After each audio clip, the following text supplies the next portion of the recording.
We'll make a suspension of the meeting, call the public hearing to order. Second.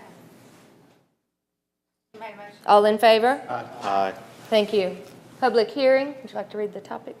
Purpose of the public hearing, 2014-23, ordinance number 845 is an ordinance to change the zoning of certain property in the city of Fairview, Tennessee, located at 716 Highway 96 North, owned by Big Little Investments LLC, as shown on the City of Fairview Geological Listing of Assessment Roll Map 22, Parcel 150, from RS 40 to CG 2.34 acres.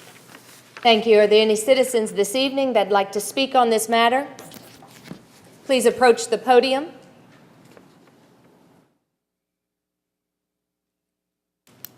Welcome. Please state your name. Suzanne Smalling. I'm here on behalf of my parents, Charles and Elizabeth Garden. They own property adjacent to the 716 Highway 96 property that's in question, and they're opposed to it becoming commercial. They're elderly people, and they're on a fixed income, and they're afraid that that will increase their property tax. And the integrity of their property is wooded, and it's kind of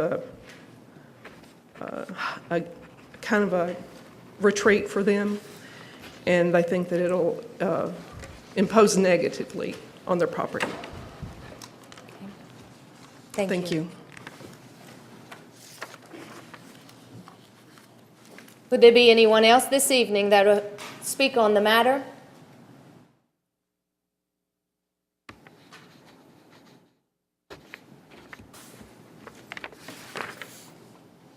Anyone else? I'll call for a motion for adjournment. Adjourn. All those in favor? Aye. Public hearing adjourned.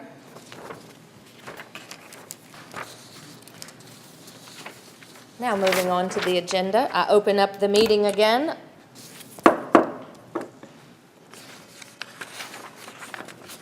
Second item on the agenda is the approval of the agenda. Approved. Second. First and second, discussion. Any additions or deletions this evening?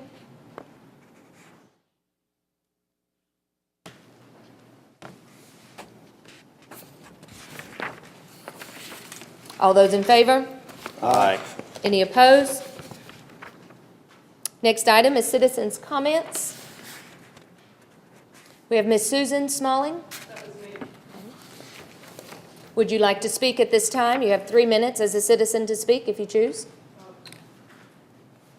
It would be the same. Thank you. Being none other, we'll move along. The item number 4 is awards and recognition. This evening we have a few, and it's always good to celebrate.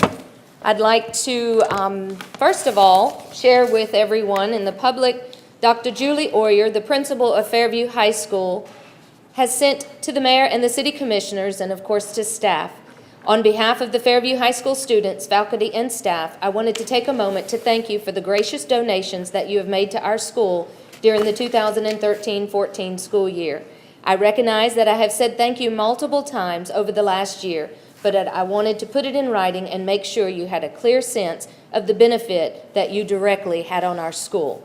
And she goes on to speak of what the items that were purchased and the items that were benefited in the school, and thanking us again and hoping that they did demonstrate that the lives of the students were bettered by the generosity of the city of Fairview.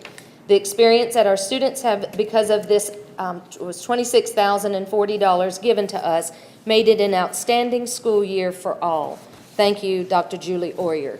I wanted to extend that to not only the board, the staff, and also to the citizens, that how it did benefit the high school.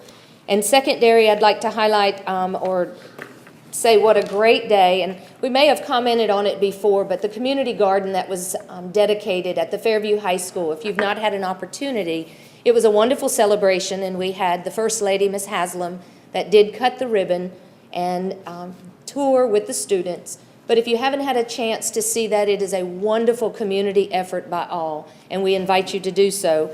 And this is just from the engineer that had a hand and participated and said that he was very grateful. But he said, seeing the community garden community garden at the high school sure was a beautiful and eventful day in Fairview. Congratulations. The next one's a public announcement. Would there be any other awards or recognition from the board this evening? Mayor, you may want to comment on the fire department, the shirts. Okay, I'll let you do that. go ahead. I'm Thank gonna you, ask one of Mayor. them to say it. I'm sorry. We're recognizing an employee of the month, each month from here on out. September's employee of the month was Tom Darby. I would like to present this to him and thank him for demonstrating the continued commitment required to achieve excellence and success. Tom, you made the difference. And Tom, if you would, I'd like to have you sit up here.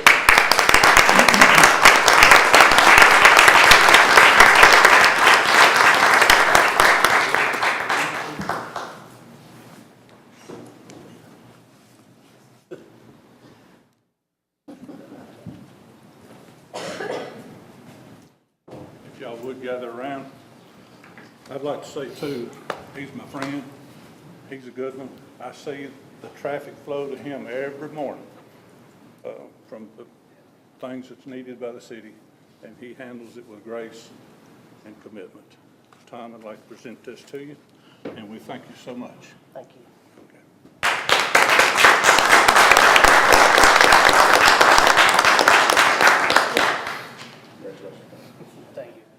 Great job.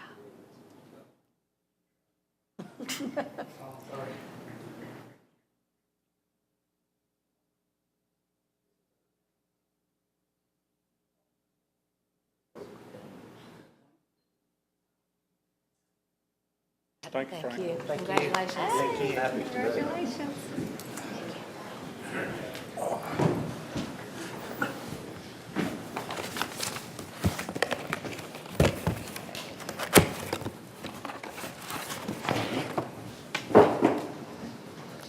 I have also an award that I would like to congratulate not only the board, the staff, and any and all citizens that represent Fairview as you go about your business each day. We have been awarded as Williamson County the Excellence Award. It is offered to the cities of Brentwood, Fairview, Franklin, Nolensville, Spring Hill, and Thompson Station. This is from the Greater Nashville Regional Council, awarded in excellence in intergovernmental cooperation and coordination. So this is for everyone as we participate as a community and as a county and as a state, that Williamson County and Fairview is accepting excellence in cooperation and coordination. So congratulations. Working together as interlocal government is something that has been very vital in Fairview playing its part in where we see ourselves in the region of Middle Tennessee. Would there be any other awards this evening? Good news is good news. Okay, we'll move on, and the next item, I keep losing my agenda. I don't know where it went. Okay. Next is moving on to public announcements. Are there any public announcements from the board this evening? Any from staff? Thank you, Mayor. Just a reminder of our admissions testing every Monday and Tuesday from 7:30 till noon. Thank you, ma'am. Thank you. Mayor, Yes, sir. Is That's this what we can Saturday do. the one for the high school? I think it's the following Saturday, but they are having the JR. Elementary school's one, it's either one of them this Saturday and then the 25th. This Saturday is the JROTC event Okay. that's being highlighted. If you have interest, it's going to be a bringing in of a lot of different, do they call them platoons? Is there JRTC here?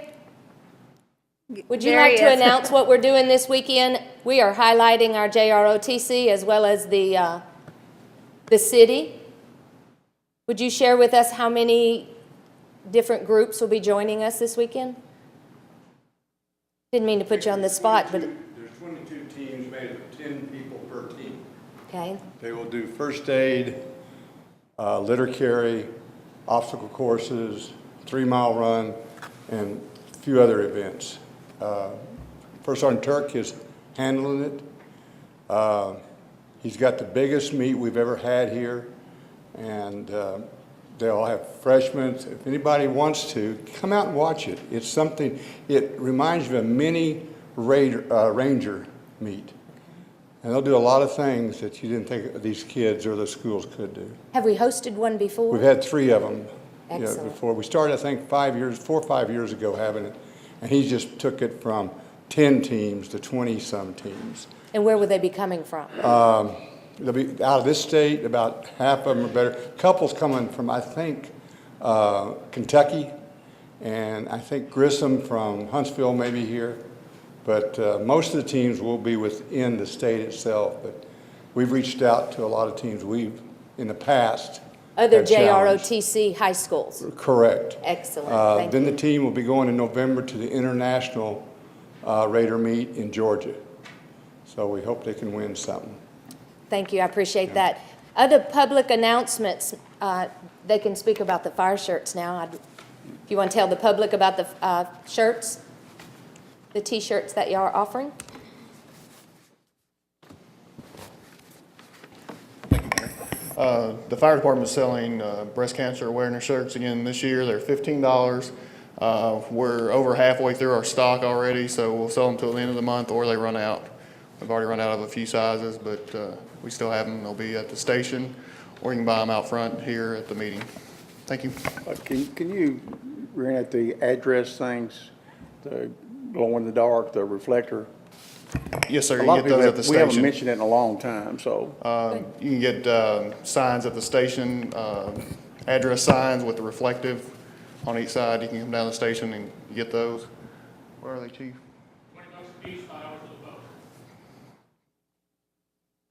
Oh, $20 a piece and $5 for the pole. Great. To put them in the ground. Thank you. All right, thank you. There's also a customer appreciation lunch for Middle Tennessee Electric on October 22nd at 11. And there is the Tennessee Rehabilitation Center at Franklin has invited the public to a event with refreshments on Friday, October 17th. If anyone has any questions about that, will there be any other announcements this evening? Moving on, approval of the minutes. Move to approve. We have approval of the minutes of the October 2nd, 2014 Special Board of Commissioners meeting. Motion for approval, second? You motion, second, thank you. Any discussion? All those in favor? Aye. Any opposed? Item 6B, approval of the minutes from the October 2nd, 2014 Board of Commissioners meeting. Move to approve. Second. Motion and second, discussion? All those in favor? Aye. Any opposed? Moving on to O Business, 7A, discuss and or take action on second reading of Bill 2014-23. Ordinance number 845 is an ordinance to change the zoning of certain property in the city of Fairview, Tennessee, located at 716 Highway 96 North, owned by Big Little Investments, LLC. As shown on the City of Fairview Geological Listing of Assessment Roll Map 22, Parcel 150, from RS40 to CG, 2.34 acres. Move for approval. Second. First and second, discussion? I would like to make it known that the adjacent property will not be affected in taxes under any circumstances, none whatsoever. Your value may go up. Even if your zoning was changed to commercial, your property taxes would still stay the same because you are taxed on use and not what your current zoning is. So you will be completely unaffected in that manner. Yes, ma'am. Any other discussion?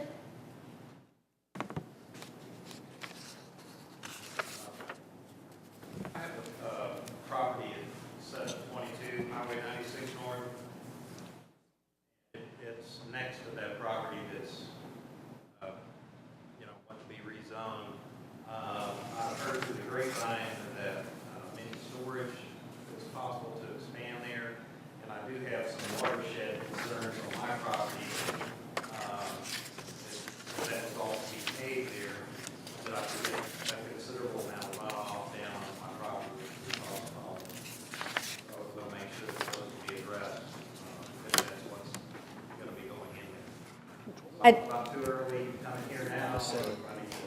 I do want to make statement that earlier, before the meeting, there was a public hearing, and the statements that you are making are duly heard at this time.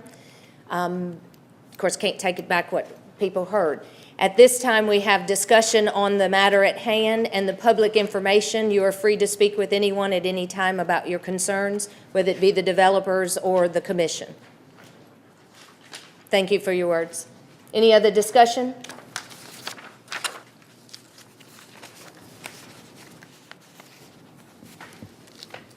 All those in favor?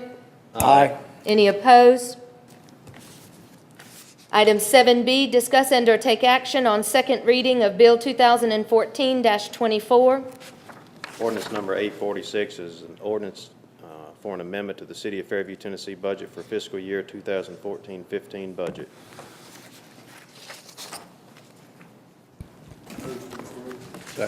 We have a first and second discussion.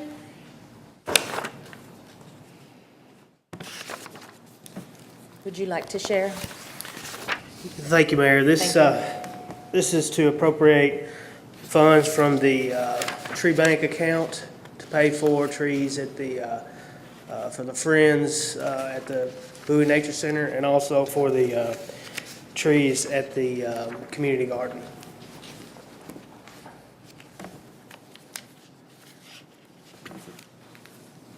Any other discussion? All those in favor? Aye. Any opposed? Moving on, 8A, new business.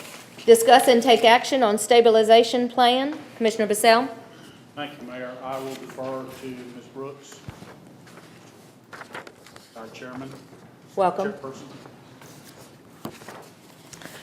Good evening. Good evening. The Finance Committee met and came up with a plan to stabilize our operating accounts and get our reserves back in order. The first thing on our plan to do is to get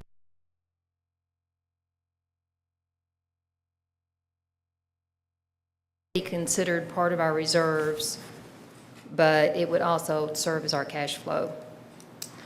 And as long as we're spending all of the revenue that we bring in, project to spend all of the revenue that we bring in, the first 4 months of the year will always be in a negative cash flow. And so we need money in that account to cover those purposes. The next thing that we would do after that is segregate the state street aid into a separate bank or investment account and the school facilities tax. We're sure we can do the state street aid at the end of this fiscal year, which is 6/30/15. It will take us probably 2 years at least, and maybe 3, to segregate the school facilities tax, because we can't build the fund up fast enough to fully fund that account. So our plan is to adopt a general fund balance policy with a minimum of an emergency stabilization account with a threshold and unassigned fund balance threshold, and obtaining these in 2 years. And our method for obtaining these is to set aside $30,000 a month out of the revenue before we start budgeting. So that would give us $360,000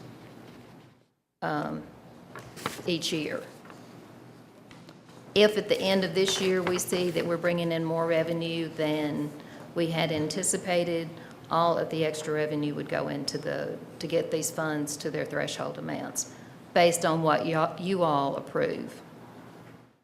So I'll go into what we consider to be the optimum amount, but that is up to you all's approval. Yeah. So to show you where we are, these are the audited balances. Okay, that wasn't quite enough time. I told him when I said enough, he was to move me on to the next one. This is the audited balances for each of our accounts, and these are our checking investment accounts, separate from any accounting functions. As of 6/30/14, with the budget that you all passed, I have the balances that we projected to be at the end of 6/30/15. So as you can see, we did go from a total in all of the funds from $969,227 to $1,008,839. But our unassigned fund, which is our operating account, is a larger negative than we started out with.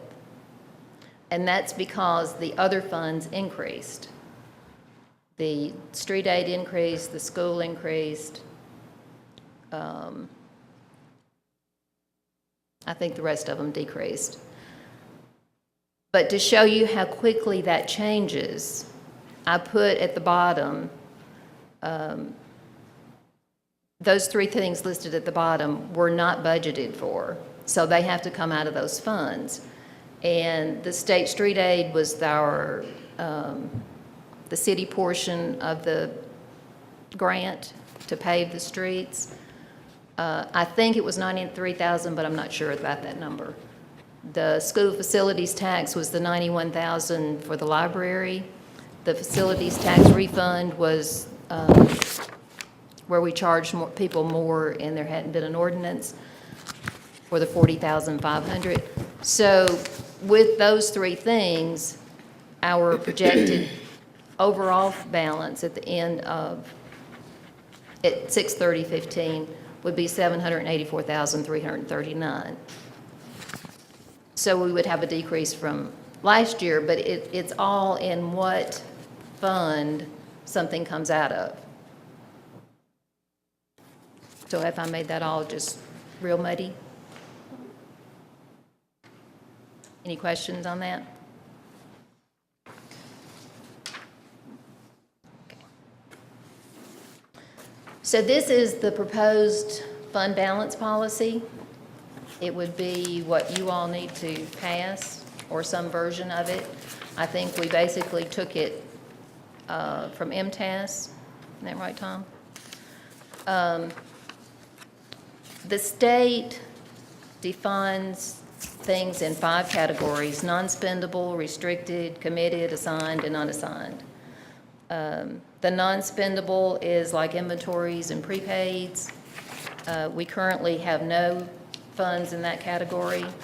The restricted fund balance is generally those things that are controlled by legislature, and you as a board do not have any say-so in how those funds are, so they're restricted. The state street aid, facilities tax, and drug funds are classified as restricted. Committed fund balance is those funds that you as a board have committed for a specific thing. And the school facilities fund, it's a committed fund, but it is with an agreement through the county, so if you could change it, but it would cause problems if you did, but it's still considered a committed fund. The Bowie Park Fund and the Tree Fund are classified as committed. An assigned fund balance, I think would be something like the capital projects, but I'm not sure. It's something that you all would assign money for. At one time, we did have a street fund, I think, but. And then the unassigned fund balance is, it would be what everybody else would call an operating balance. And it's anything that hasn't fallen into the previous 4 categories.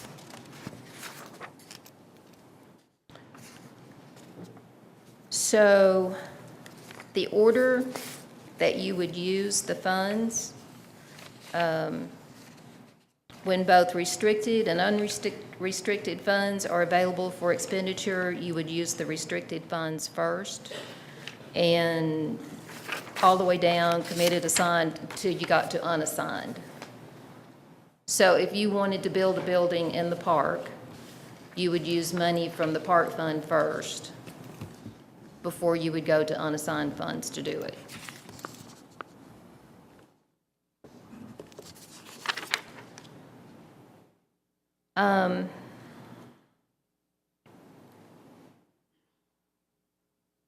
You, as a governing body, have the ability to assign funds for specific purposes.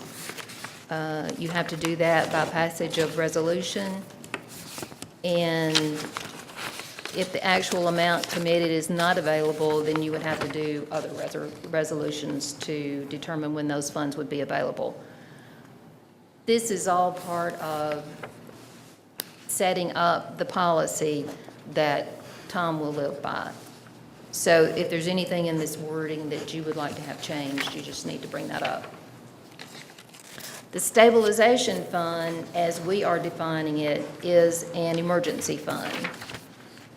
And we're proposing that that should be 5%. It would be the last thing that we would fund after we get the unassigned fund fully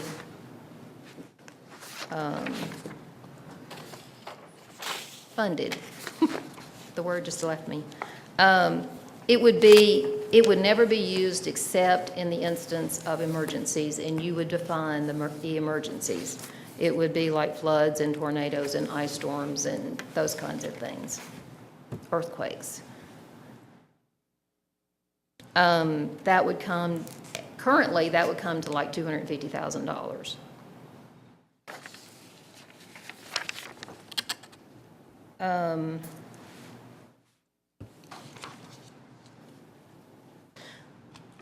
Our biggest problem today is because we do not have enough cash to handle the first 4 months of the year.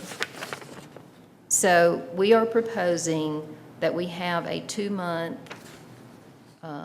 reserve, 1 month that will be kept in the unassigned fund account or the operating account, and 1 that will be in a separate bank account or bank or investment account.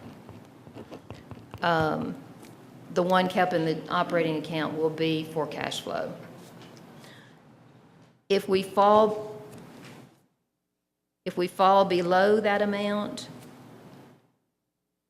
then you as a board would have to take up and come up with a plan to replenish it. And it would take 2/3, anything that you voted on that would be spending more money than we have budgeted would have to be a 2/3 vote of the body until we got those funds back to the minimum balances. And the 2-month, we're saying 2 months because we would like for it to grow as the budget grows. So today, that amount is $900,000. 5 years from now, it might be $1.5 million. I don't know. It just depends on how we grow.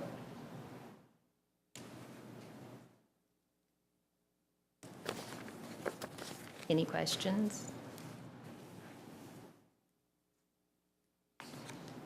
You spoke in the very first page of stabilization plan, and any of the committee or Tom, anyone that would like to address.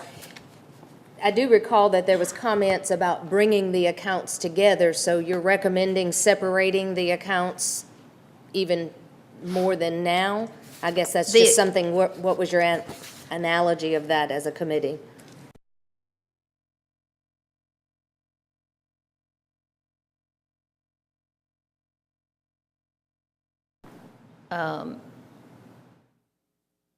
And it's not good practice to commingle the funds, but it is where we are, and we just have to take steps to move it out. So it's not that we, we separate out the state street aid. It's not that you're not going to spend those funds. It just means that we'll move it out of that account. Tom will give you a balance every month of all the funds, and you should clearly be able to tell where we're at. Like, we budgeted to be $41,800 difference between what we have bought in and what we've spent through October. And through September, we were at 181,800. We've spent 181,897 more than we have bought in revenue. So, Economics 101, that's not good. right. But So my- that is the need for the 2 months.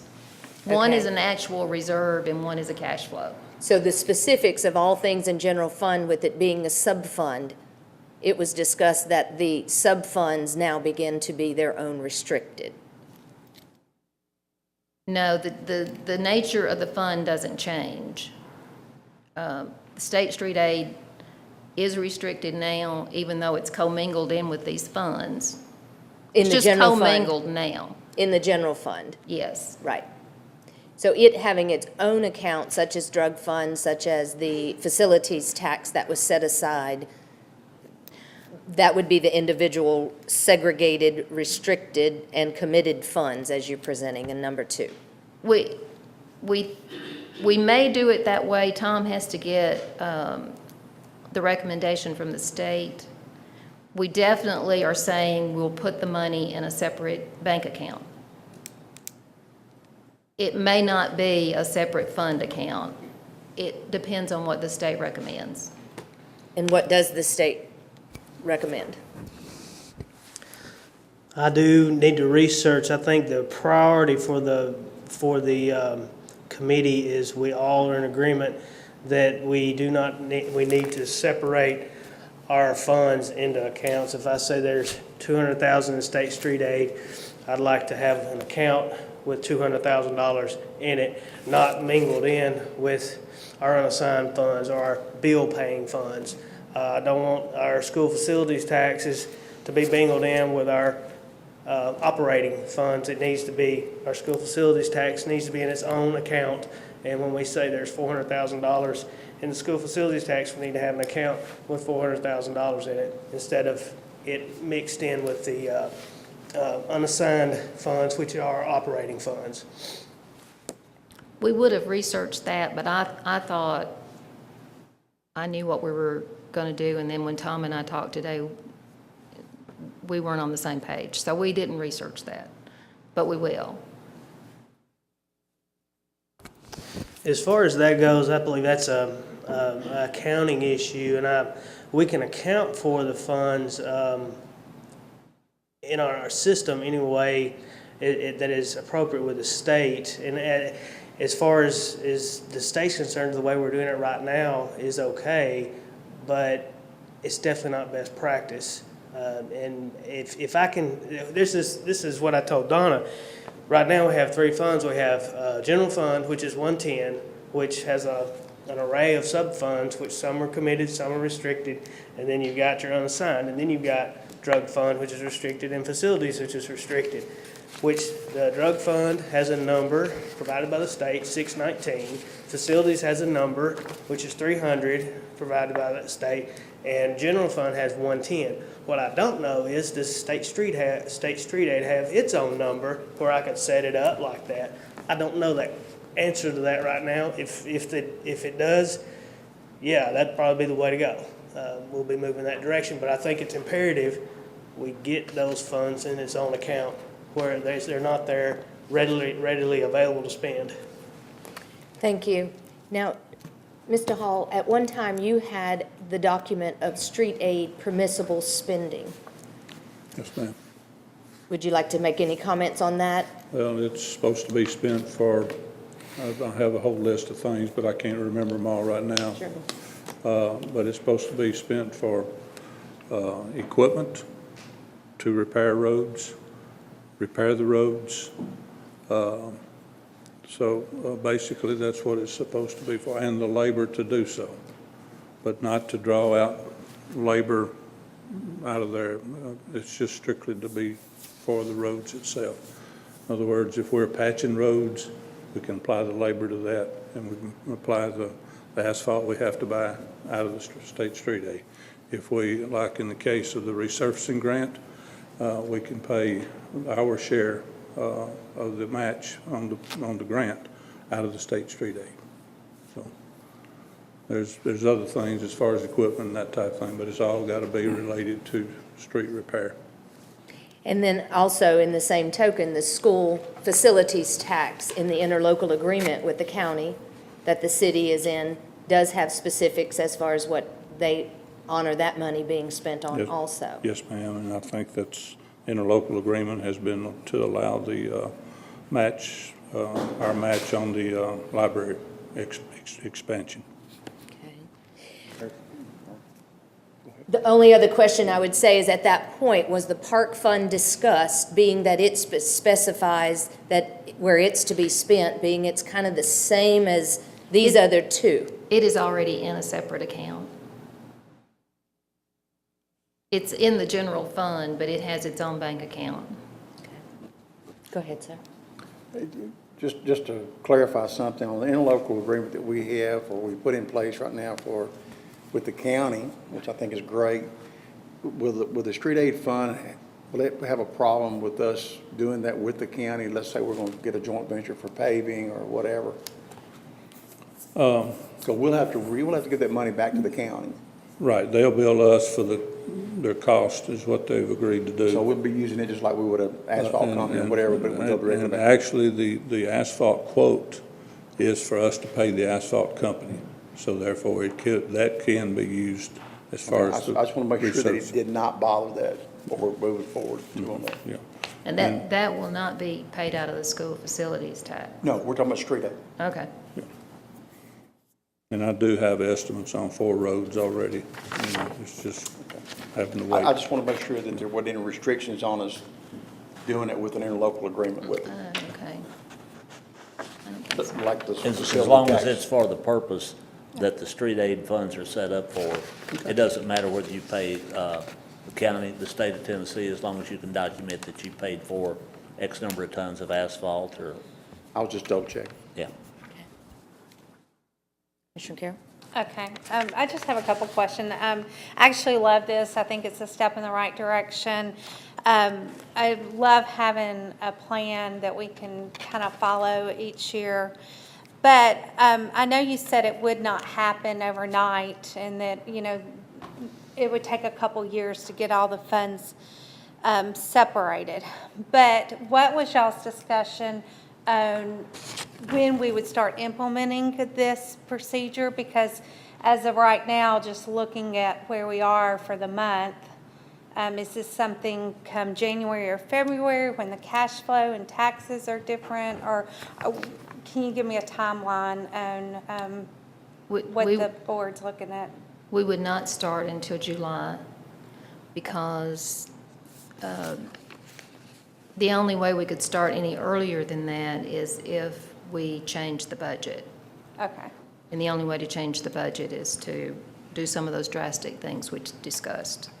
Okay, so this would not happen this year, but come July 1st, that we would implement this plan and separate State street aid first. first, okay. Okay, and then my other question is, in my notes, you had said something about using the restricted funds. So like example, the park would, if there was a building in the park, we would use the restricted funds first. And that would be by a majority vote. So if we decided we would no longer, we automatically, because of the wording, and this would probably have to use the restricted fund. Is that how I'm reading that? That is part of that wording, and that's the way they recommend it be, I guess. And this was MTask? Yeah. When both restricted and unrestricted funds are available for expenditure, restricted funds should be spent first unless legal requirements disallow it. When Can you committed, repeat? assigned, and unassigned funds are available for expenditure, committed funds should be spent first. So this would be only in the instance if we made a decision outside the budget and we needed to find funds, we would use the restricted Now, first. this is for all funds. That is the order in which you would Okay. spend it. Okay. I so just used the was- park as an okay, example. Okay. Just if I can, for a little bit of clarity. Example, we have a $120,000 project in the park for whatever reason, and there's $100,000 in the park fund. We'd have to designate that $100,000 first before we would go into the unrestricted. That's Yes. it in a nutshell, right? Okay. And anything else, any other plans to do street aid? or So you whatever? could. Yeah, it could be You could any. spend more than is in the park fund for a project. But we'd have to expire. But you'd have to that- spend this the is park just an funds example. first and then go to unassigned funds. Okay. Okay, and then the only other question is the 2 months. So we're going to leave 1 month in regular operating expensive, but remove the other month. What was the thought process? Why wouldn't we just remove, if we had 2 months, why wouldn't we remove it? That's our goal, is to have 2 months, you know. Because we're always going to have that, until we get flush with money, we're always going to have that cash flow problem. And it would just be a matter of Tom having to move it out and pay it. And that could be y'all's choice. You could want him to have to do that. And then he'd have to notify you to let him do that, I think. So we thought leaving it in the checking account, the 1 month in the checking account and the other one, and it probably should be listed that the one that's actually in reserves would have to have your approval before it could be moved.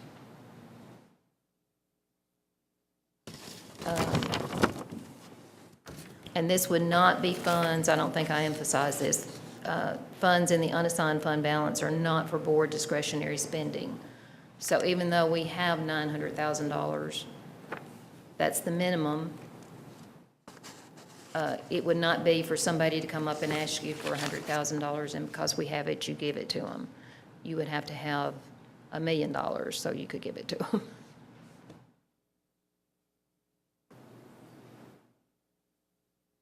I think it's great work. I think going forward and having a plan is definitely always wise. I do appreciate the committee and the time that they've spent on. Would you like to check on the things you wanted to check on to be able to continue to discuss this?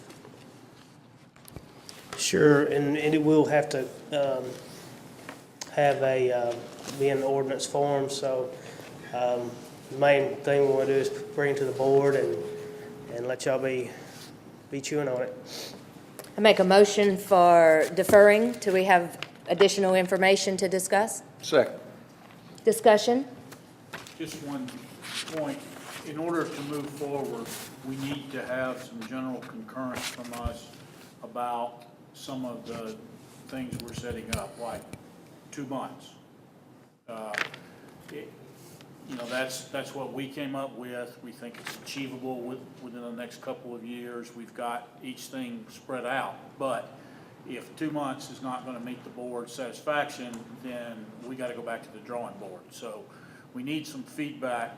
I agree with the deferral, but we need some feedback on the layout that we've put into it in terms of how the priorities.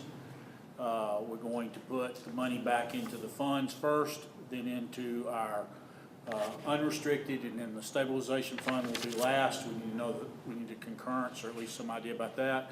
And we need to have an idea about the 2 months. Is $900,000 2 months of the operating budget? And of course, if budget goes down, it goes down. If budget goes up, it goes up. But 2 months, is that acceptable to the board too? Those two things we need feedback on to move forward. Well, and are you wanting that now? Because I'll be glad to share. I think 2 months is reasonable. Realistically, I would love to see 3, but I know in the realistic, this is going to take a while, and that's always something we can put as a goal in the future. But I think y'all started at a great place, and I think it's achievable and it's going to take us in the right direction. So I really think that it's realistic and something we can move forward to, so. The only comment on the 2 months would be, is there fluctuation throughout the year that would be beneficial to look at an additional amount? Or is that where the emergency fund would then be able to be looked at? I know you said discussing, so is that flexible? Well, it's flexible in that if revenues exceed expenditures, then it's gonna get bigger on its own. It's not flexible in terms of a minimum. The minimum is established bar that we cannot go below without a 2/3 vote up here, which translates to 4-1. It eliminates the 3-2 vote, makes it a 4-1 vote up here. So it sets a floor, but it doesn't set a ceiling, because like I said, if revenues exceed expenditures, it's gonna get bigger on its own. And so you wouldn't need to adjust it for that. The other part that's very important, and I think Donna touched on it, but just as we put in a line item for overtime, this plan says that beginning with next fiscal year's budget, there will be a line item for fund replenishment. And we've set that at $30,000 or $360,000 a year. That assures us of 2 years down the road being pretty close, if not right on the mark, with where we want to be in terms of a reserve fund across the board. And so that would also be a mandatory payment that would not adjust. There would be more money left over if revenues exceeded expenditures, but it would guarantee $360,000 a year in repayment back into the fund, which is what they tell us is the proper way to go about doing it. So the minimum of the 2 months is the minimum ceiling you're speaking of? Yes, So the comment of setting aside in a line item made me think about something, and I think it's kind of parallel. In 2011 budget, we discussed a capital improvement amount of $75,000 that was put aside in the account for capital improvements, which at that point we had earmarked some things about library, we had earmarked or thought and talked about roads and things of that nature. That's the same type of line item that you're discussing, is putting away and focusing on an annual basis of creating a ability to pay for things that we're wanting to spend in the future. But it sounds like there's a With a little more reserve piece. With a little more definition to it, so that it's not, we don't go get it. You see, the difference is that with the capital improvement fund, once we appropriated the $75,000, and I have a recollection of what you're talking about, then we could go in and spend that $75,000 like we want. What we're talking about here is $30,000. When the sales tax check comes, the first $30,000 gets distributed to those funds, and we can't go get it. If it would have been restricted, we would not have been able to just go get it unless there was a Well, vote to take that away. We couldn't make it restricted. We can only make it committed.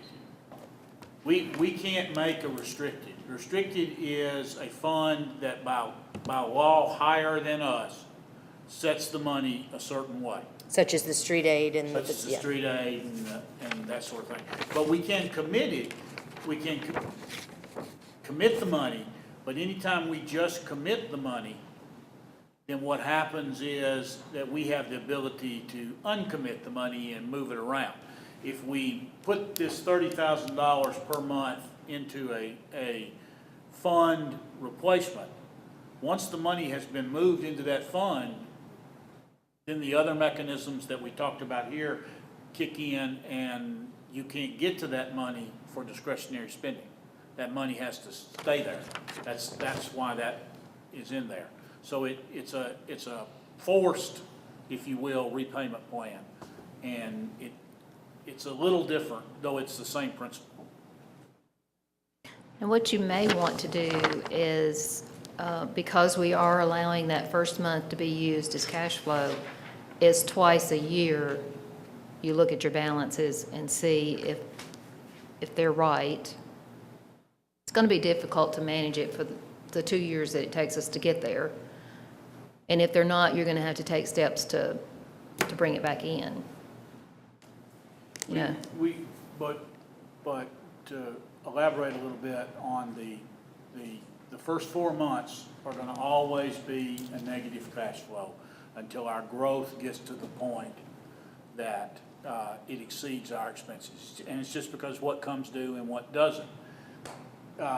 Even in that regard, we based everything based on past history, which is, that's a $400,000 deficit after 4 months. This year, 3 months into it, we've averaged we've got a $180,000 deficit. So we're actually, even though you're dealing with a negative number, we're actually, at this point, look to be well over $100,000 to the good. Now, it's a good digging out of a hole. It's not positive money yet, but it is moving in the right direction, which ultimately, when you get to the months that you have positive cash flow, you will have more money that will be able to be put into the funds. So in the time that we voted in the past for the match of the grants, if this was in place and that would have been put into the non-spendable and restricted funds, Correct. We would have earmarked that money and that would have been sitting, I think it And would it have would been have- committed funds. it would be committed. would it be committed? Restricted is only by some Consist- authority above you all. Okay. So it would have been a committed fund, which means that it would have been one step harder to get to. We still could go get it, but it would be one step harder to get to. But ideally, it would have been identified that that money was for a grant match, and we wouldn't have faced the money not being there when the grant is appearing. That would have been a better process for protection of that match. I'm just Yes. asking for clarity. Yes. Yes, that's correct. Well, and this basically, I mean, y'all correct me, but it is basically taking some of our, y'all probably viewed some of our mistakes and put it in this plan and, you know, pretty much covered. Like, we would not have ever had the issues like the mayor was referring to if we did move it and put it in a committed fund. So, I mean, I think it's great. I think it's in the right direction, and I think it'll cover us years to come. And I think it'll be easier for everybody to And- understand. I probably should hush at this point, but I do want to point out that it may take us 3 years to get there because we are still in the negative in our unassigned fund at the end of this year. So At the if 300 we don't get more revenue in than we expect, then we've got to make up that deficit plus get our 2 months. That number you were just speaking of was the minus 193,810? Yes. But that's where, if need to be, we can review the budget and look for more cuts and, you know, Yes. take a look at it then. Now, in this assigned fund balance, it states that the city's funds are currently, no city funds are currently classified in this category. This would not be the votes that was taken, the items you pointed out at the bottom of this sheet. Would that be considered, I realize we're not going by the plan at this time, but would that be where that would go? I think like your capital plan that you had. Capital the- improvement plan? The $75,000, I think, would be an assigned fund balance. Correct me if you think something different. For the Tom. specific purpose of, if we stated, okay, Yeah. it was for X. It was for something specific that you voted on. What would be an oh, go ahead. I have an example of that we just did recently. In fact, City Manager Hall said, I believe this is the second time in city history that we've called in a bond. And, you know, I think he and I talked about it and talked to, I believe we counseled Attorney Cantrell also, but, it just made no sense to put that money in our unassigned funds. And, so we went down and we put it in an account, and that is set there, and that would be an assigned amount of money. That is for what that bond was meant to pay for, and it's not going to be put in with the operating fund. So that would be kind of the idea we're trying to move for, just keeping funds where they're supposed to be spent on what they're to be spent on. And then the last clarification, if you would, on non-spendable, what would be an example in our activity? It says the city has no funds currently in this category. It says example, inventories and prepaids, Yes, that would legally be, contractual. that would be an example. We have none. It may be like if there's the best example I can give you is, say if somebody passed away and left some funds, or the city was trustee over some funds, we would not be able to spend it. We would just be trustee over the funds. That would be put in a non-spendable account. Okay. All right. Any other discussion? Thank you. All those in favor? Aye. Any opposed? Thank you again to the committee and Tom and anyone else that participated. Great start, thank you. All right. Ms. Brooks, I'm sorry, did you have some closing statement? No. Thank you for your work. Thank you.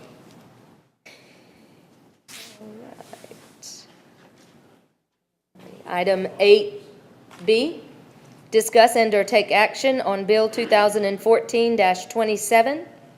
Ordinance number 849 is an ordinance for an amendment to the City of Fairview, Tennessee budget for fiscal year 2014-15 budget.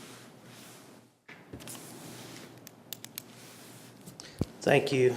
This is to appropriate money to be transferred in from the drug fund to be spent on a server for the police department, a computer server. Second. Motion and second in discussion, just as a housekeeping or housekeeping. This is permissible through the drug fund, Yes, ma'am. just for the record. Thank you. Any other discussion? All those in favor? Aye. Any opposed? Item number 8C, discuss and/or take action on Bill 2014-29. Did I read the wrong thing? Ordinance number 851 is an ordinance for the amendment to the City of Fairview, Tennessee budget for fiscal year 2014-15 budget. Thank you.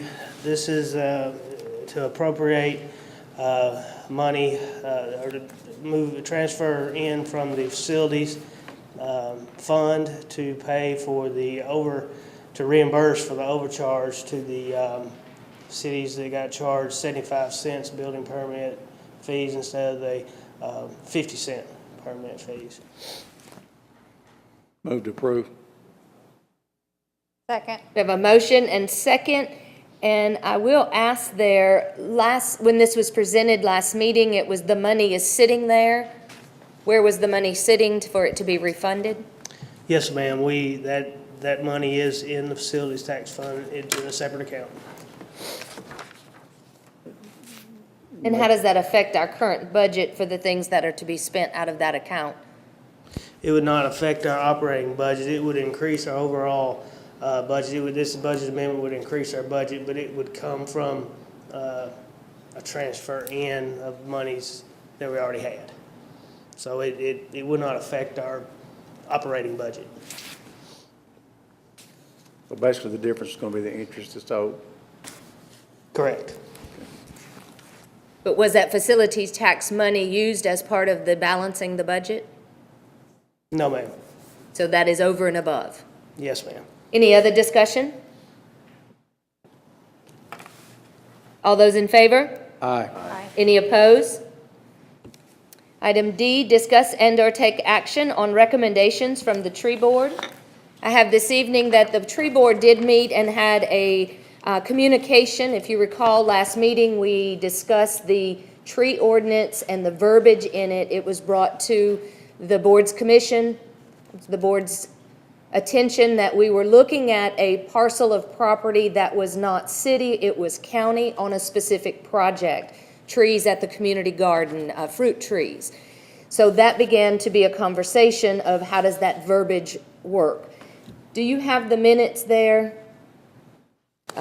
Sorry, we talked about it earlier. If we would read the minutes of the last meeting of what the board discussed in its verbiage, then from there it was deferred to be vetted through the tree board, and I'll read what the tree board stated, and then we'll ask Larry Cantrell for his comments. Sorry, Miss Brandy, I put you on the spot. I think it's E. Yes, Okay. ma'am. Commissioner Carroll states she thinks a tweak in wording in the ordinance might help. She notes the location of trees approved for planting at the high school might be better if moved back a little and the life of the trees longer. City Manager Hall states his opinion on the location of the trees, which are indicated by flags currently on the berm, is the trees won't survive. Hall states he doesn't want to spend money for them to die 2 years later. Commissioner Sutton states he requested Mike Berkeley to be here and asked his opinion. Berkeley states 30 feet from the edge of the road is the top of the berm. This location has western exposure and the trees will struggle. If we can go in more, they will have more moisture. Carroll states Jack Cannon had discussed concerns with Mr. Hall, and for the benefit of other projects, a slight word change from public property to include city, county, and state within the city limits would open up use of the tree bank for the beautification grant. Sutton asked Berkeley his opinion on the definition of landscape.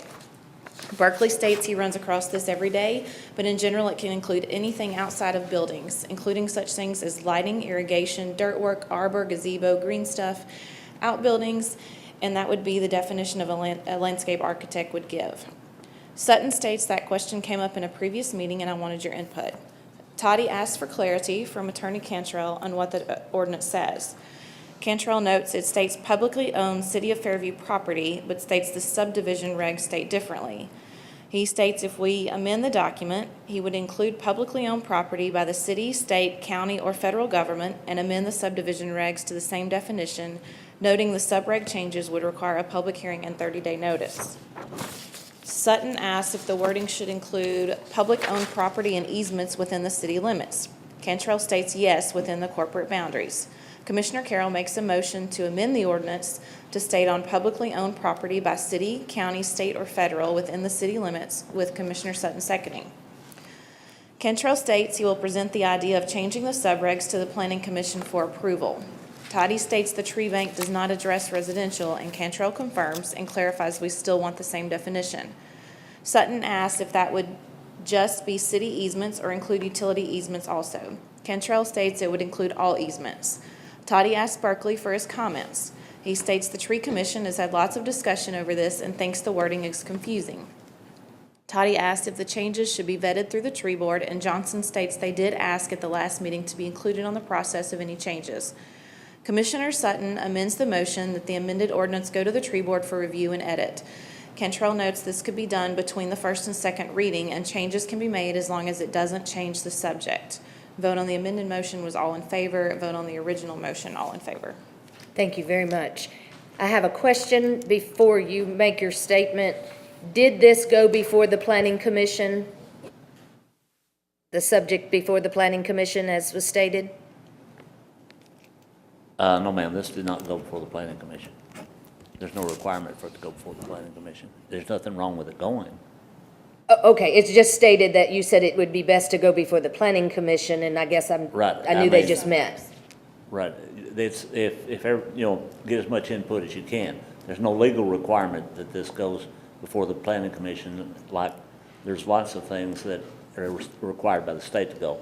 Any road plan has to go before the planning commission, any annexations have to go before the planning commission, any, plans of services has to go before the planning commission, subdivision plats have to go before the planning commission. Now, they don't necessarily have to approve it, they don't have to disapprove it, they can send it to this board with no recommendation. But if you want it to go to the planning, if the board wants it to go to the planning commission, that's fine, but there's no legal requirement. I was just asking for clarity. You had mentioned it needed to go in those minutes, so that was one of my notes. Yeah. Second is if you mentioned also in the minutes, the approved minutes, the changing of the subdivision regulations, does that need to be done prior to this? No, ma'am. It's not tied to Thank you. this. The only thing is that once it needs to, whatever ultimate definition that you come up with, it needs to be the same in both documents. So should that subdivision regulation document be part of this full conversation? No, that's what needs to go to the planning commission. Yeah, that goes to the planning commission. After it's the subdivision regulations, the planning commission it's their charge for subdivision regulations. They're the creator, they're the judge of it. That's the reason I said it needs to go to the planning commission, but not necessarily you can pass this, because by state statute, if a subdivision regulation is going to be altered, it has to be given 30 days notice and it has to have a public hearing. Okay, so going along with the recommendation, and I'll let you say what you would like to share. The tree board makes a recommendation to the Board of Commissioners, and the reason we read those minutes is to see what we discussed. They have presented the verbiage as follows: Community Tree Plan and Tree Bank. There is hereby created a City of Fairview, Tennessee Tree Bank account. The purpose of the City of Fairview, Tennessee Tree Bank account is to designate a specific, separate city budget account line item which shall contain the City of Fairview, Tennessee Tree Bank account funds. Said funds in this account are to be used solely and entirely to provide landscaping on publicly owned property of the City of Fairview, of Williamson County, of the State of Tennessee, or of federal lands located within 50 feet adjacent to the corporate boundaries of the City of Fairview, Tennessee, and for no other purposes. So in this, we have things that are striked out and things that are added. So I'll go ahead and allow you to speak on their recommendation. All right, let me first say that I'm always open to people suggesting changes, because this ordinance, when it's used, is going to have to be interpreted as to what it says, and one of the principles of interpreting any statute, ordinance, or legal type of document is you must give credit to the words as they are the normal definitions. And as it's written before the strikes, there's a reason for putting the words in there that way. It's to eliminate confusion, because so that you don't have one possible definition and somebody else has another possible definition. You try to nail it down as firmly as you can to the normal meanings of the words that are contained therein. I know Commissioner Sutton was, because I asked him for clarification after he made the motion to include easements, and that was one of the things that was stricken out of here and just left totally out. And I'm not, this is not an indictment of anybody who did the wording. I'm not trying to be curt or insulting, but for the city to be on the easements that does not belong to them will require more than just this ordinance. It will require contacting the people that hold the easement and getting their agreement also. And you can't put all that in an ordinance, because that also changes. If the entity that owns that right to be there is over private property, the person that granted them that easement would also have to agree. A lot of easements, particularly on sewer and power line easements, gas company easements, will have specifically, some of them are general, and if you've got their permission, that would be fine. But some of them have restrictions placed on there by the grantor of the easement, which says you will put 2 gas pipes and no more, 3 sewer pipes and no more.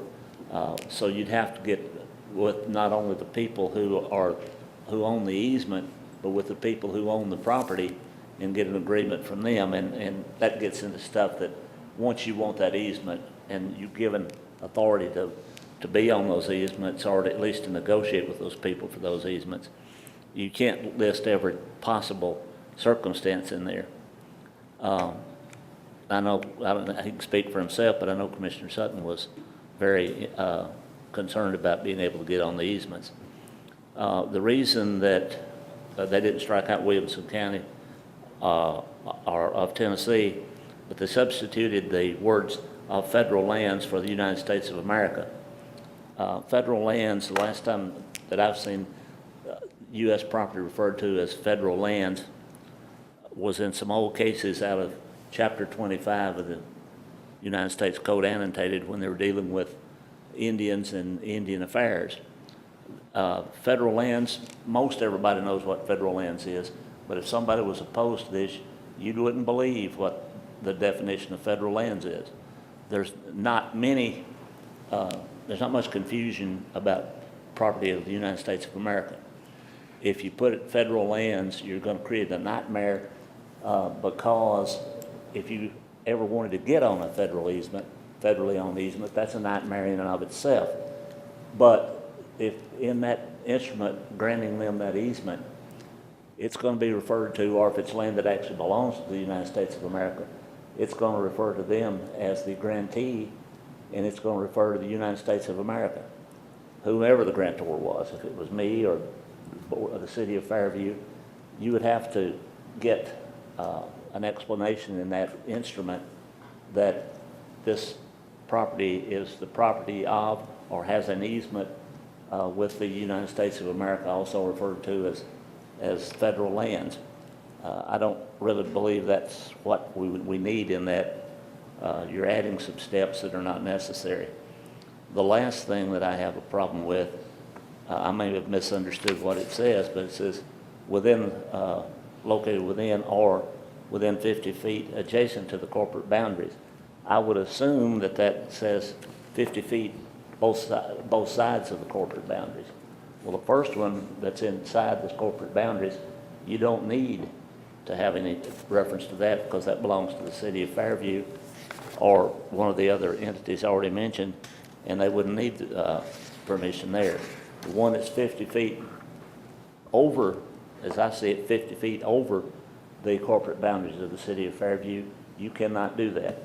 This board has the authority that's granted to them by the state of Tennessee and or any special statutes that relate to allow you to do something outside the corporate boundaries, but this board's authority stops at the corporate boundaries. To expend funds and plant them outside the corporate boundaries of the city is a violation of the state constitution. Article 2, Section 29 says that you can't spend any money or grant credit or answer for anybody's credit, be a co-signer, that without the only people who could do that is the state, or a state constitutional amendment. And that would be an ultra vires act and would be void on its face, called void ab initio. It would require no action by anybody. It just wouldn't be valid. You couldn't do it, which invites some problems if you put it in your ordinance and some board at some future time, or it's not caught, spends money out there, and any citizen, taxpayer of the city, could file a lawsuit saying that it's an unauthorized expenditure, and most likely the least thing would happen if the board this board or a future board acted on that, they would be subject to suit and might have to personally pay for those trees that were planted outside the corporate boundaries. The worst thing that could happen is that it's an ultra vires act, and I don't think they'd go that far, but you could file an action to actually, an ouster action against the board for acting outside the scope of their authority. And we don't need to go there. I don't have any problems with, any type of suggestion that anyone would make, but I would not suggest approving this one. That's up to the board. If they want to consider that, we can can add it, and you can pass it subject to that, except for I would not suggest that you pass anything that's ultra vires. Or you can send this back to the tree board and let them consider what's here, see what their recommendations might be.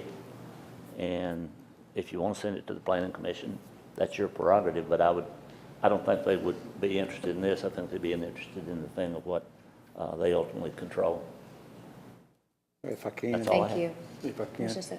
Sutton. Has the tree board seen your recommendations, example, striking federal property or whatever? They were the one that, no, I just brought this here tonight. They struck the United States and substituted federal lands. So they have not seen that? No, Well, they were the ones that. They did that. They did it. The So tree they've board's seen one it, made I'm the sure. changes. Okay. But I would not recommend this. Matter of fact, I'd recommend not doing this. But that's your call. Well, my question is, can you give the tree board your recommendations so that they can look at it Yeah, again? the recommendations is what I had when they struck it. I took what you guys said and tried to do what you said you wanted. The way it is right now, you can't get on anybody's easements. I mean, when they struck easements, the easements are gone. You could get on your own, of course. This was their recommendation after striking certain things. Mayor, Yes, sir. please correct me if I'm wrong, Commissioner Carroll, but I thought Commissioner Carroll's original motion was a very simple thing. It was to strictly change that part of the current ordinance that says public property in the city, belonging to the city of Fairview, and turn it into public property belonging to the city of Fairview, county, state, and federal government. And I don't have any objection that the tree board looked at it, and what they sent endorses what we wanted to do. But it's turned it into 25 minutes of my life I'm never going to get back. So, And the item you're speaking of is the next on the agenda. right, so I'd like to move the question and not accept their writing and let our city attorney do what he's supposed to do, and however we need to do that, do that. But it's gotten way out of proportion when all we were trying to do was say, you know, if we want to put some trees on the state right of way, we can pay for them out of this fund. And so I don't know how we got there, other than everybody trying to do the right thing and we all on the road to Amarillo, but that's a different story I've told before. But we're way past what I'm comfortable with. I couldn't vote for this under any circumstances. It's too What are your complicated. wishes on the recommendation? Yeah, my wishes is thank you, tree board, but not to accept the recommendation and get back to the original motion as offered by Commissioner Carroll. Is that that's the next thing on the agenda. Is that a motion on the recommendation? Motion on the recommendation is to deny, Thank not you. accept the recommendation. We have a motion and a second. Any other discussion? Thank you. All those in favor? Aye. Any opposed? Next item on the agenda is the discussion of, discuss and/or take action of 2014, Bill 2014-28. Ordinance number 850, an ordinance to amend the City of Fairview, Tennessee Municipal Code, Title 13, Property Maintenance Regs, Chapter 4, Tree Planting and Protection, Section 13-409, Community Tree Plan.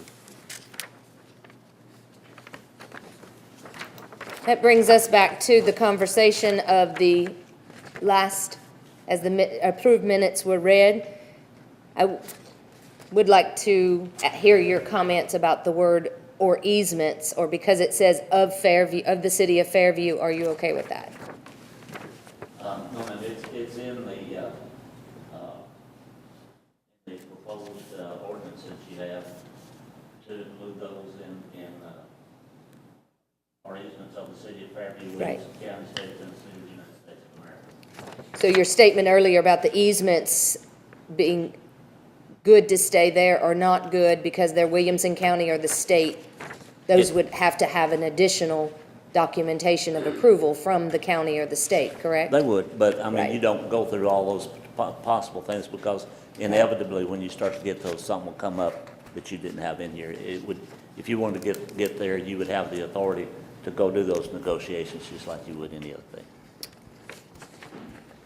So the changes as written is the community tree plan and tree bank.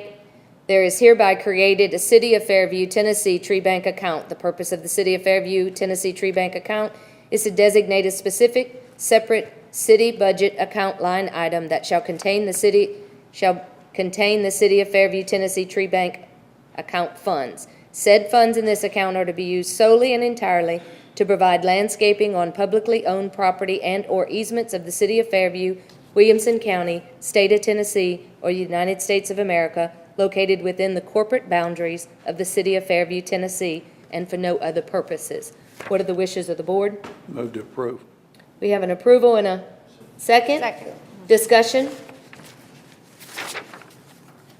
Yeah, just for clarification on this doesn't mean that we can't get opposed by the state or the county or the United States government. This means that we can go to them and ask for it.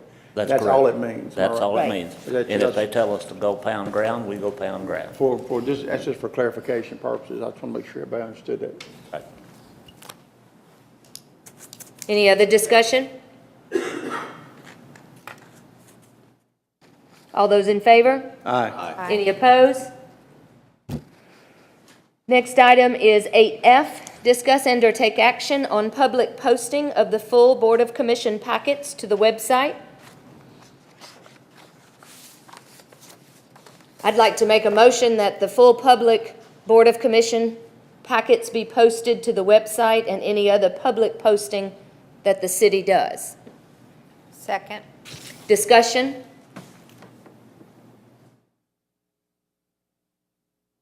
Mayor? Yes. May I ask a question? Yes, sir. I assume that you mean on like posting in the bulletin boards and putting on the website, you're not advocating, or are you advocating putting it in the newspaper? Because it's going to be fairly expensive if you go through all of I that. think online. Posting of the website and any other public posting allowed at free of charge, let me put it that way. May I make two other statements? Yes, sir. First one is that we need to put on the website and actually put it on the agenda that the documents that accompany, or to the words to this effect, documents listed on the agenda are not posted, are not published in the newspaper. Probably better to put that in the newspaper, just a short statement at the bottom of the agenda that says documents for proposed agenda are not published in the newspaper. Anyone desiring to see those should consult the Fairview website. Because that way you're not in a situation where somebody says, you know, I got my agenda, but I didn't get these documents. And it'll save a lot of calls. Why didn't I get the documents? I'll be happy to prepare that if this passes. I'm not talking about it in the form of an ordinance, but I'll work with Ms. Brandy when she posts the thing for the correct language. The second, I think it slipped my mind, the second thing is, we'll also need to put on there that, on the one that's on the website, that every effort is made to post all of the documents that pertain to the agenda. However, because of operational requirements, if something has to be added to the agenda or is necessary to consider to be added between the time it's posted and the time that the meeting is conducted, those documents may not be posted on the website. Because you don't want to limit yourself to a situation that comes up after the posting of the agenda and some catastrophe happens and you've got to either act on it then and get it approved after as an emergency or something that just for need of operation. You could have the addendum to it that says that it's subject to change at any time. Right. Period. But we'll put time, we'll make an effort to have all those documents, but it's subject to change and not be posted. That's all I have. Thank you. Subject to change without notification, I guess is the way it needs to be worded.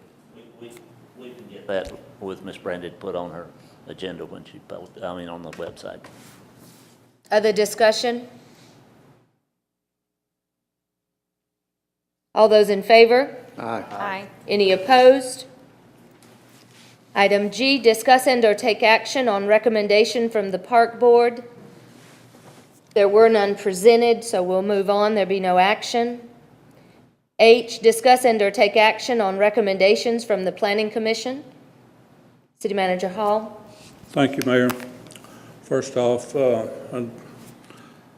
was on vacation for 3 days and missed Planning Commission's the reason I wasn't at that one. That's why I put Sutton on there. Thought maybe he could report if there was any recommendations. I don't have any at this time for the board that was supposed to be moved forward to. Yeah. Larry, do you remember anything that took place that we needed to move forward to the board at that time? I guess the only thing that I remember, and I mentioned it to Mr. Hall earlier, was the bonds or letter of credit that for some of the Walmart construction that is due to be renewed or due to expire November 30th, and they have not been assessed by the city engineer. The Planning Commission voted to request Mr. Hall to have those two items reassessed and the result reported to the Planning Commission in their November First meeting of November. At that time, I'll just go on into it for you. At that time, take the recommendation of the city engineer at that time into account for calling those bonds. But we didn't have that information at that time, so that's the reason we moved it forward to the first meeting in the month. So there'd be no action on this at this time. Thank you. Oh, that's just informational. Okay? I'd like to state Frank Yes. Humber is still sick. Oh, I'm sorry to hear that. It's the reason he wasn't here. And he's actually, sounds like to me he's got pneumonia. And this has been going on for better than a week. He thought he was going to be able to be here and be at the Planning Commission, but he just was entirely too sick to be there. So, Sorry to hear that. that's where we were at. Thank you for that update. Moving on to I, discuss and/or take action of Bill 2014-25. Ordinance number 847 is an ordinance to amend the City of Fairview, Tennessee Municipal Code, Title 5, Municipal Finance and Taxation, Chapter 6, Adequate Facilities Tax, Section 5-604, Use of Tax. What are the wishes of the board? Move to approve. Second. First and second, discussion. Mayor, may I make a statement? Please do. This was presented to the board at the last meeting, and the reason it's back tonight is there was a mistake made. We don't claim to be infallible, we're all human, but when Ms. Brandy was doing her minutes, she called me and said that this came up to the board and the motion, there was no motion or a second, but a vote was taken. So I said at that time, I said, well, what we need to do is inform the board that we made a mistake, and all of us on this side of the table, Tom wasn't here, so he didn't have anything in this, but any one of the three of us could have said, if we had caught it, that, that it's all well and good, we've got an approval here, but we need a motion and a second. And I apologize to the board. I could have, excuse me, I could have caught it. Ms. Brandy could have caught it. Mr. Hall could have caught it, but we didn't. And the best way to handle that is to go back and ask the board to rescind the previous action, because you can't have an approval without a motion and a second. And I don't like to bring things to the board like this without telling you, yes, there was a mistake. It was an honest mistake. It should not have happened. You try to limit your mistakes as far apart as you can, but you're going to make it.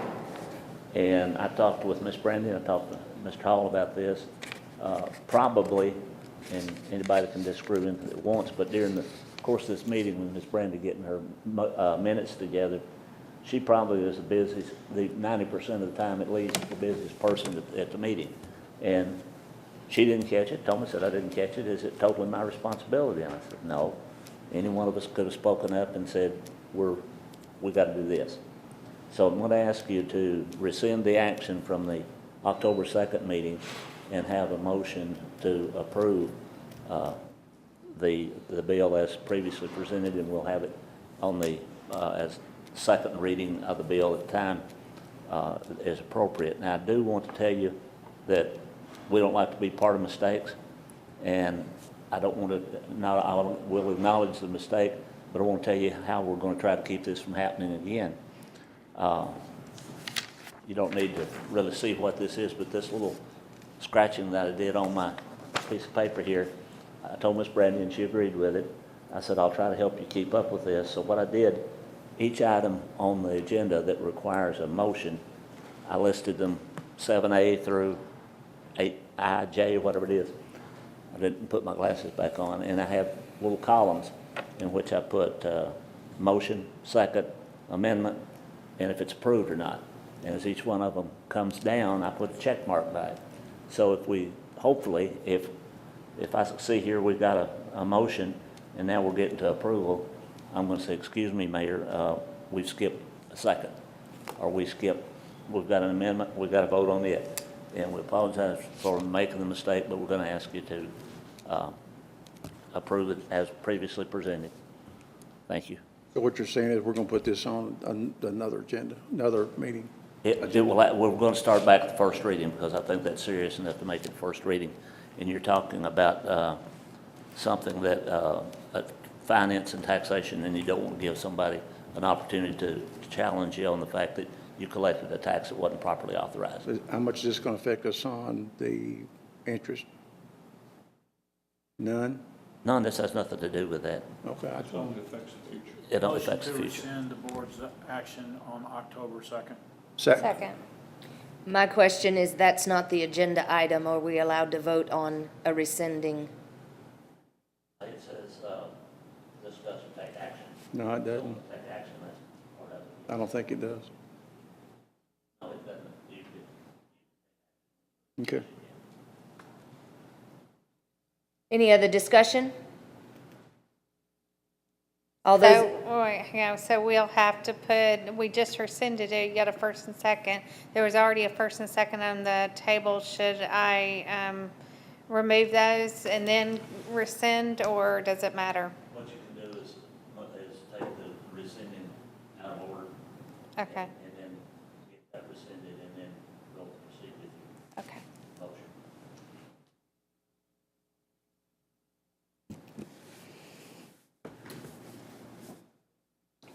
you're rescinding your, I made a motion and it was seconded. You call it for a vote. he said to remove it to go back to that one, though. Isn't that what you just said? No, he said to vote on Vote on the rescinding and then vote on the other rescinding one. and then do hers. All those in favor? Aye. Aye. Any opposed? Now, at this time, she would remove her motion. Now we just vote on her motion. Have you had it? Have you made a motion Originally, yeah. and somebody seconded? Then we have discussion. Any other discussion? All those in favor? Aye. Any opposed? Complete with your check marks, Mr. Cantrell? Moving along. Everybody's ready? J, discuss and or take action on overpayment of adequate facilities tax. Mr. Cantrell? Yes, this was the second mistake that we made. The motion was made to proceed with the payment and of the overpayment for the people that overpay the adequate facilities tax. There was no second. And then we had a motion, basically the first motion, if you recall, was to have the plan in place and calculate the interest. That was the original motion, and to proceed with the repayment. We had no second on that motion, but it passed. Then on the amended motion, the mayor amended the original motion that allowed 30 days, and since we were paying interest, our motion was to have a plan in place within 7 days. That was approved, and that was done properly. But to tie all this together, and there's not an ordinance on this, but to tie this together so we have minutes and everything straight, we we need to rescind the action, the original action on October 2nd, and then we need approval for the calculating the interest from the 2nd of October to the 9th of October, and have that plan in place by the 9th of October. And I can tell you that plan was in place. Two of the, okay, you get one today? Everybody except Walmart has picked up their money. As I made the statement to the attorney for Walmart, I said, I don't think I've ever had such a time giving away money. I mean, people say I'll be there Wednesday and they show up on Friday. But everybody was notified that the interest was only calculated through the night. Good. So we're not out anything there. I'd like for you to rescind that, and then your proper motion would need to amend it, have a plan in place by the 9th of October. And I would like to do one other thing. I have spoken several times and communicated emails with the attorney for Walmart, and he states, it's hard to get somebody from Walmart down here to approve this thing. He didn't say it wouldn't happen, he just said it'll take a while. I would like the board to approve in part of this and part of your motion, the second motion after to allow me to take the check. And by the way, I prepared releases for these. That was not authorized, but you don't pass up that kind of money without releasing. But I'd like the board to approve me getting the check from Ms. Brandy or Mr. Hall and the release, and I'll make sure that it gets to the attorney for Walmart and with a cover letter that says attached to the check and the release. We're releasing that to you. Please obtain the necessary signature on the release before you get to the before you release the check to Walmart. I mean, I've done this with automobile accidents forever. It's not a big deal. He's not going to release that check without getting that release signed. I'll send that certified mail return receipt requested if the board approves it. If they don't, we'll say, like, all right, come up here, and I'll come up here, Walmart can come up here. But it makes it a lot easier if you can get the documents to their legal representative and then have him return it to us. That's your call. I mean, it's just. Move to rescind the October 2nd action of the board on this matter. Second. Discussion? All those in favor? Aye. Aye. Any opposed? Move to authorize the city attorney to handle the affair of dealing with Walmart on the payment of the interest calculated through October 9th and the refund of the overcollected facilities tax. Second. Discussion? Do we need to add the other people that were involved at that time into this? You need to add the approval to have the plan in place and, to have the plan in place and to authorize the initiation of the return October 9th. I Make my, I believe you amend- I covered amend it. that. That'd be my amendment to it. I guess, yeah. No, I believe yours was stated what the attorney did. What would you amend? The question was that we were talking about Walmart. My question was, do we need to have, since this was a group thing that we did on the 2nd, do we not need to include the other people into that? Just, I withdraw mine, withdraw yours, and I'll restate it. Okay, so then, I make a motion that we authorize the city attorney and the city recorder to calculate the interest payable through October the 9th, initiate whatever actions are required to transmit the refund of the overcollected facilities tax plus the interest to the parties involved. second. Discussion?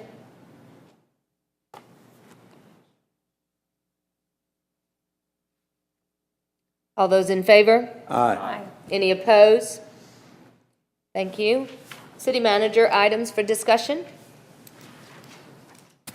Thank you, Mayor, Vice Mayor, Board of Commissioners. I have one thing tonight that I want to promote is our city manager's report. for September. This is our effort to inform the BOC of our numerous things that we go through the month, and our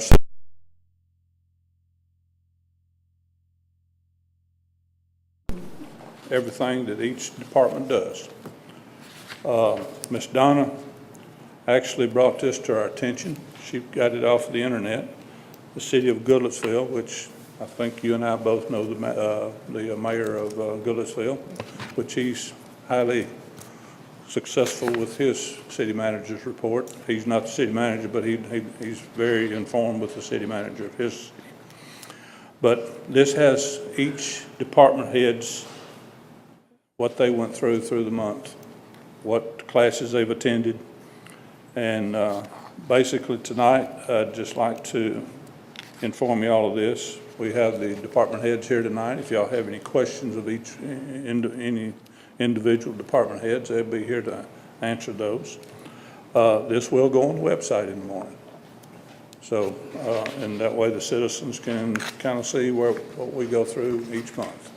And we try to keep up with everything that we're going. This will be a monthly report each month. So, if y'all have any questions, I'll be more than happy to answer them. Do you want to go through was it intended to go through as far as public? Is that what you expected to do this evening? I mean, I think it's fantastic. Looking through it, it was very, very informative. Yeah. And of course, it did put all the pieces together of what we're reporting tonight. Yes, Thank ma'am. you. I was just going to say, we can scroll through. A lot of it's reading and a lot of written report that you probably won't be able to read on the screen from the audience.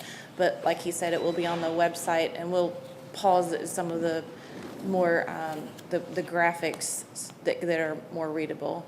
Good. There's our favorite employee. Okay.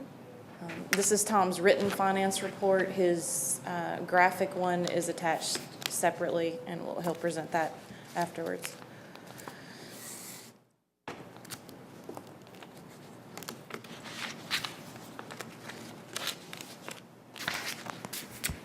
Like Mr. Hall said, a lot of this is what's verbally given every month from the department heads. We just wanted to combine it all and do a written report. Brandon, I know we're going through this pretty fast, but it'll be online, so if you want to. Correct. I will send it to Greg in the If you want to take the time to study it morning. later on, you can. Wonderful. Oh, is that a new logo? New Parks logo. I thought we would get a news for it.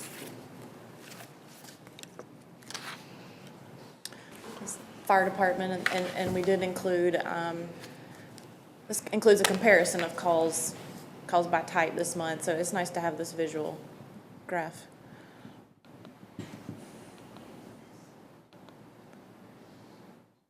Breakdown of offenses for the police, a lot of statistical information.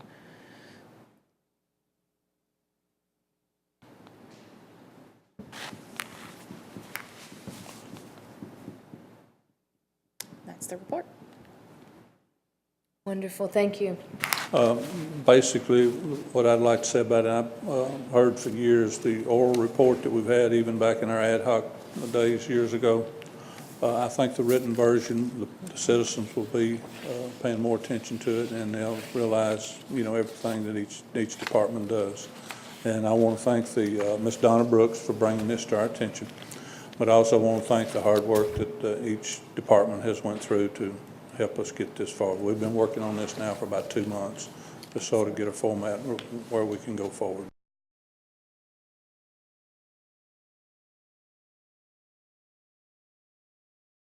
No, it wasn't easy to put together, and I know you're going to have to work hard to keep it maintained.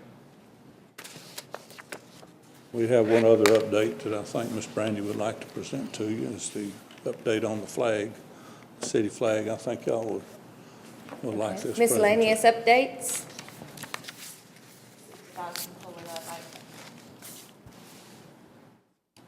We gave them 3 flash drives tonight, so bear with them back there as they try to transfer everything. You can see the flag, guys.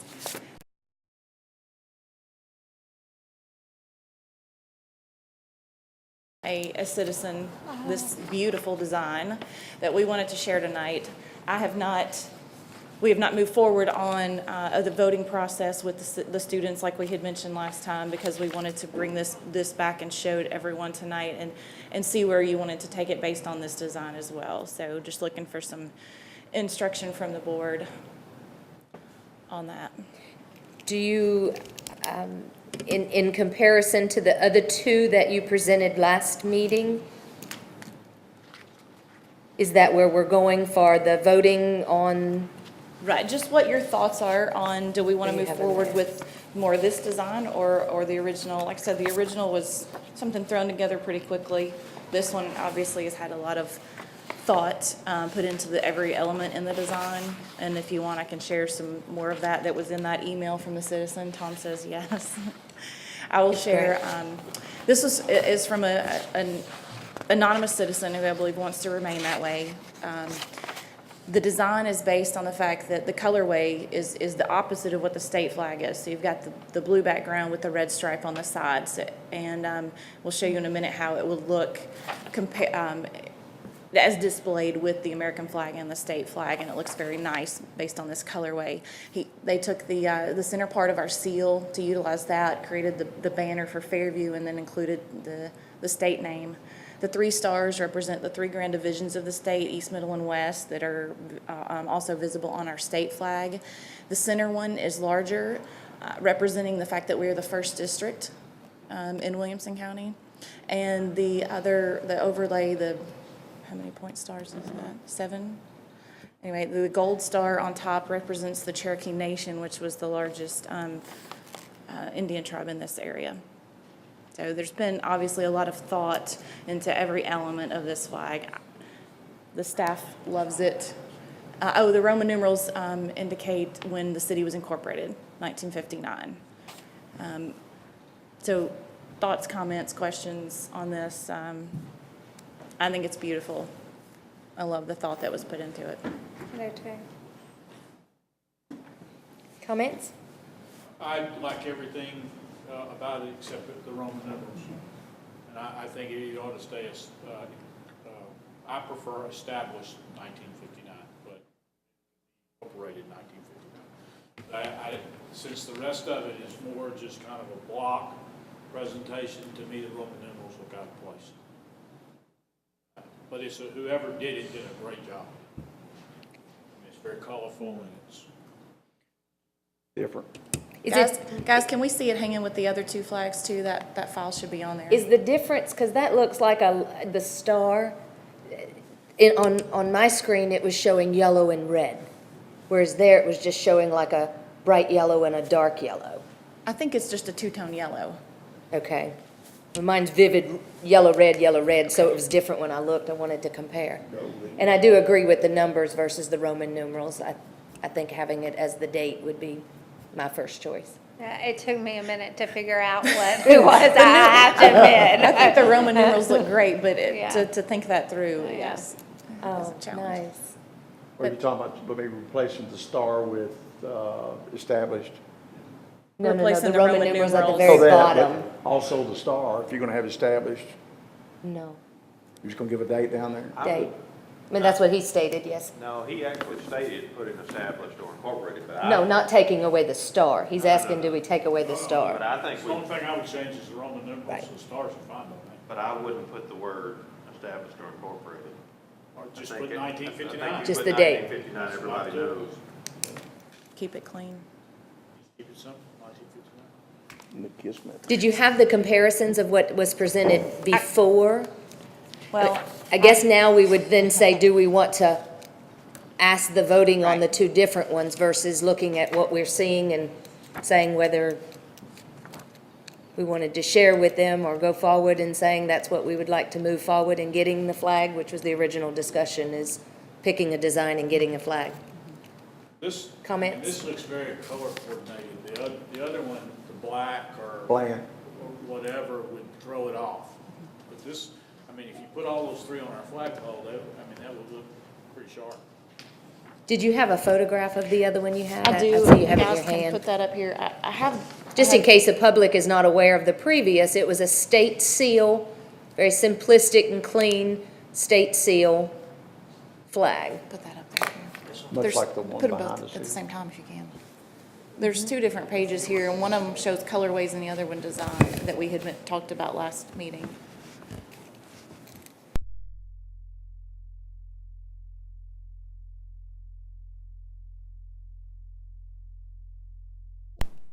Move the- I am now at liberty to let y'all know who the anonymous citizen was too. He's agreed. I've announced it at 2 other meetings.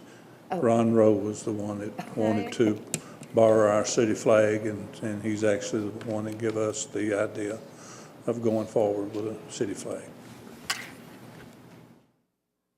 So having the city seal in the middle with Tennessee wording, or having none and the colors being the blue and the green and the black? Right, you would pick a number and a letter, basically a design and a colorway. Okay. Any comments on from the those. board? I like the blue one better. The citizen presented? I like that part of it. Anything comment? Any other comments? I like all the thought process that went in. I mean, I like the seal. I mean, that says who we are and it's kind of our symbol, but I think it has enough of the seal that, it looks good, so I agree.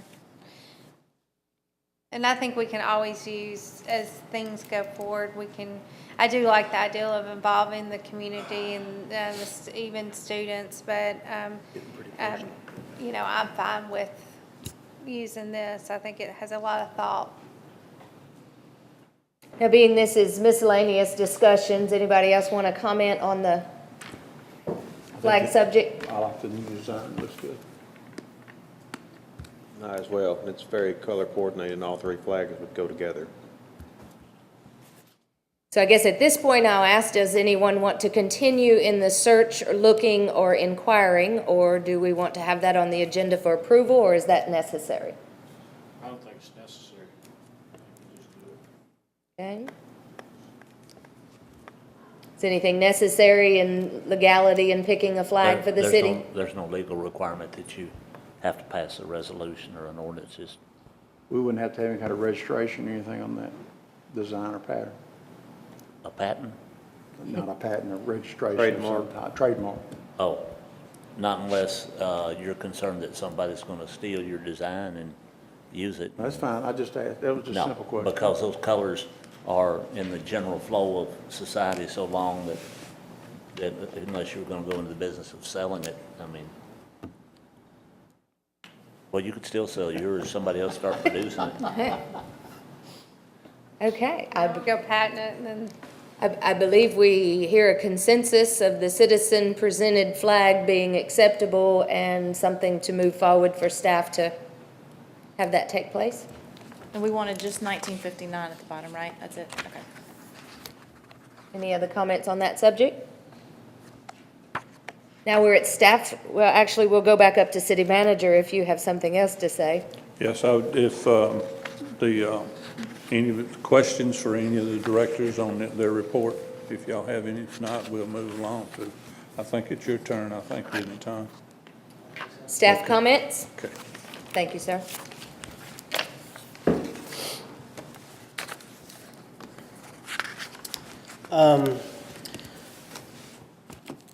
I guess it was last Thursday, I emailed Caitlin with the auditors, and I forwarded, she had the final draft of the audit. I don't know how many final drafts you can have, but anyway, I emailed that to y'all and said, look over it one last time, make sure everybody was okay. I haven't heard anything. I'm going, I have it on my to-do list tomorrow for city manager and I to sign the acceptance letter and email that to Caitlin, and then the final draft should be ready in electrical form next week, and she may even bring out our hard copies.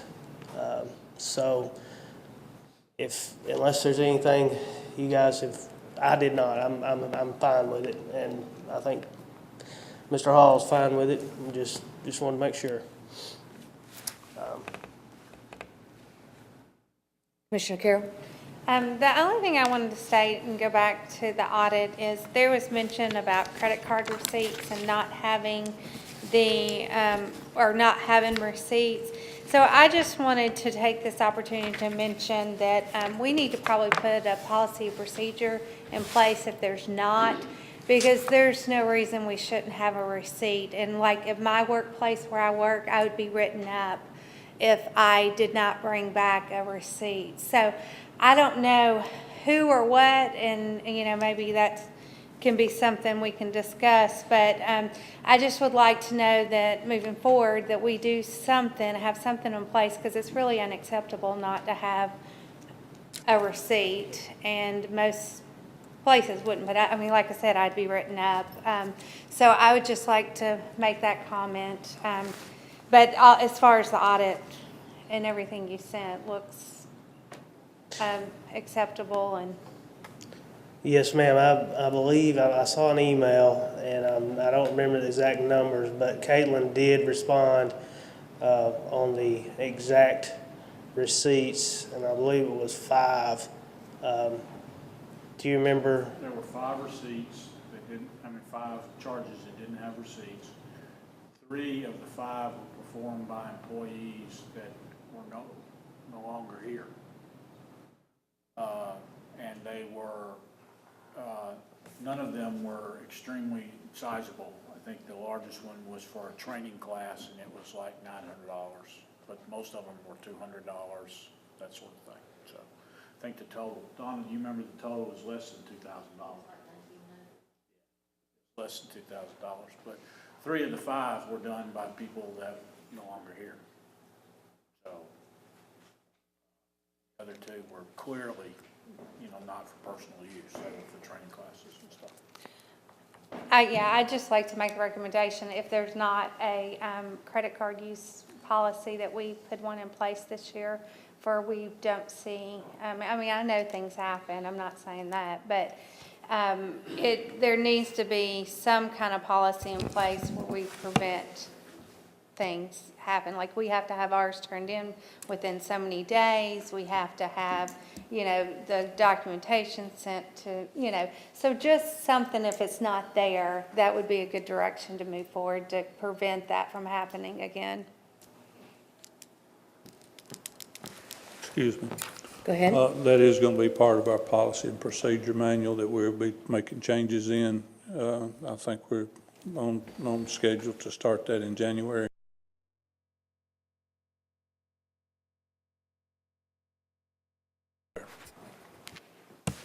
Can I clarify something Commissioner Basell said? Did you say the other 2 receipts were for training classes as well? At least one of them I know was for a training class. I can't recall. I didn't bring my sheet with you, Donna. Maybe you recall what the last one was for? But it was a nominal charge. But the large one, the $900 one, was specifically for a training class. And it just, just seat didn't filter in. But we had the certification where they went to the training class. But you had verification of the charge, you just didn't have the receipt. Just didn't have the receipt, but when you register for a training class, sometimes they send you a receipt, sometimes But 3 of them were employees that no longer here. So it's kind of hard to run those down, Well, and even so, I think in a registration class, you can always go back to whoever does the training and they provide some kind of receipt. So that's doable, but they need to be, who's responsible. That needs to be drawn out. The credit card company can provide a receipt as well. And there were, of the 5 receipts, there were 4 different people involved. So there's no pattern. That's the important part of it, is the patterns not there. I got a quick question on the fund balance sheet. Were you going through this? Mm-hmm. Okay, then I'll wait. Go ahead. This is the numbers for the period ending September 30th. Revenues came in at $312,560. I combined all the sales tax, so that's local option from the county and state share, local portion, and also the state sales tax.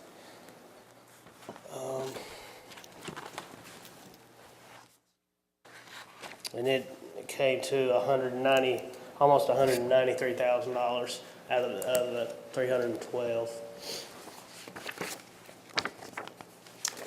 Expenditures were $407,518 for the month.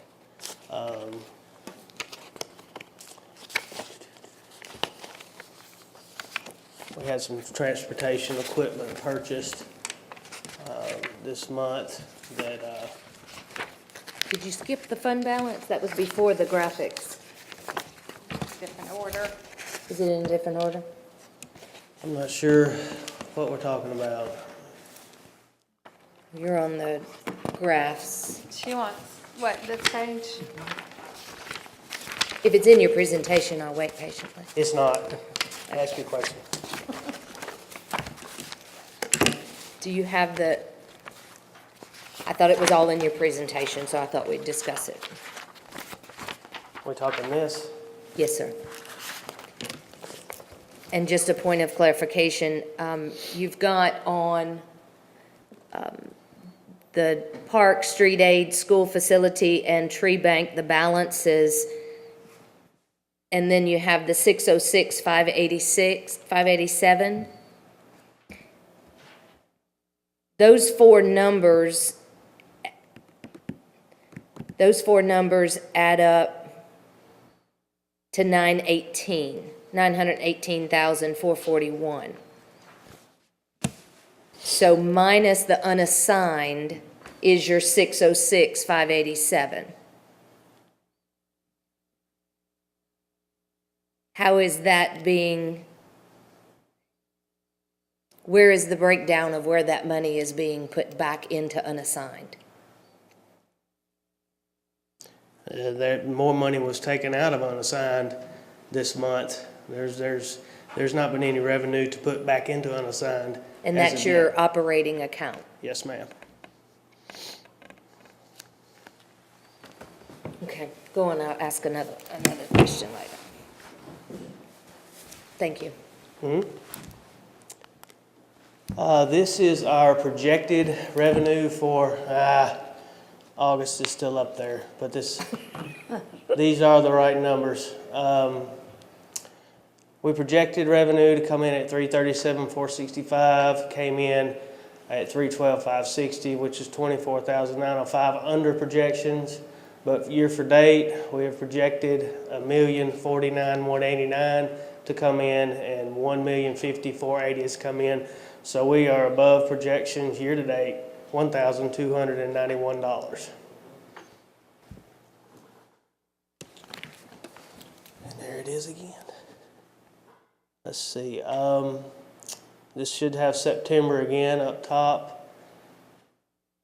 The projected expenditures, $452,032. Our actual, $407,518, so we came in under projections, $44,514.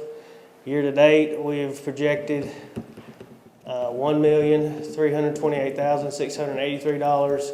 Actual expenditures have been $232,377 for a expenditures under projections of $96,306. So if you add the 96,306 and the 1291 puts us right at $97,000 ahead of what we thought we'd be at this time. And I know you don't break down on a monthly or a quarterly of what that money is spent for, but was there any identified from the department heads of how was $96,000 saved in the last 90 days? I have Not saved, just not spent, sorry. yeah, we have cut back as much as we can, but the primary we've spread out our liability and workman's comp insurance payments, which was going to be a substantial amount of that, which will be paid later. let's see. Seems like there's one, I think everything else has been paid out of the top of my head. There's, oh yeah, thank you, Donna. Yeah, our EOC, emergency dispatch contracts have not been paid. We thought would already be paid. Those are two, I think that's another $30,000 that would be, that we expected to be paid.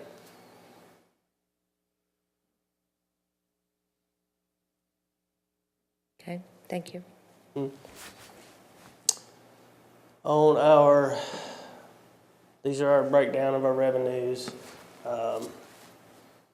Again, sales tax is increasing, but it's not increasing at the pace we were hoping.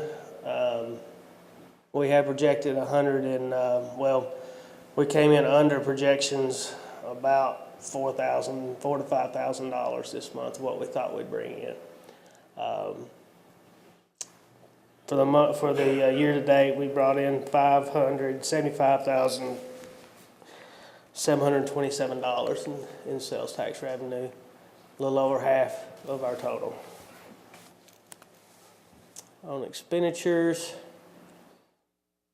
we have $1,232,377. And,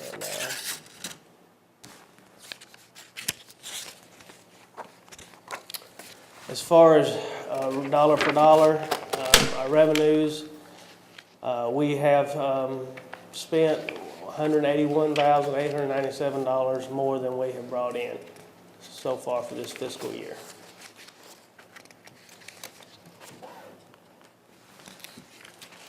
And looking back at last year, this time last year, July through September, we had brought in $795,518, which if we're $254,962 ahead of in revenues of where we were at this time last year.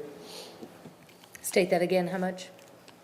$254,962 ahead of September of 14. Okay. 13.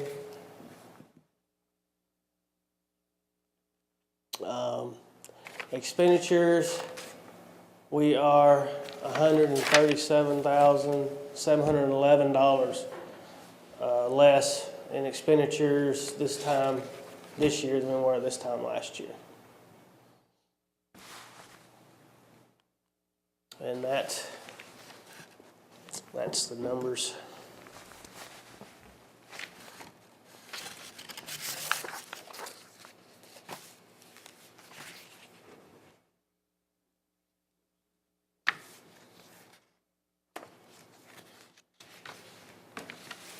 Now, in your last 2 pages of that report, Tom, you're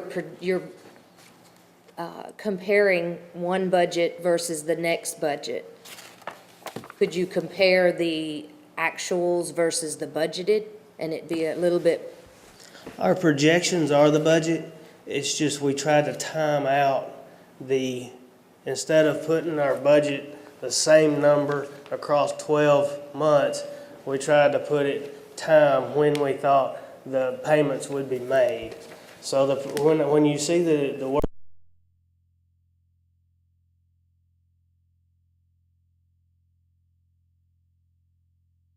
we had a $35,000 expense in 1 month, instead of spreading that out over 12 months, we tried to hit it when that expense would occur. Thank you. Let me word my question differently. You're showing us comparisons of last year's budget and this year's budget. Could we see what your projected versus actuals? I mean, in these 2 sheets, that would be what I would think would. Yeah, I think. Maybe that was right before it. Because ultimately, as the statement was at the beginning of the budget, is we would watch it monthly. Well, And I think that's what your 2 pages before that is what I'm asking. I've Okay. got 3 pages. projected revenue versus actual revenue on on this graph. Let me see if we can get it back up. I see here on projected versus actual. I have it. Thank you. I'm sorry I asked again. And there should be right behind it, projected expenditures versus actual.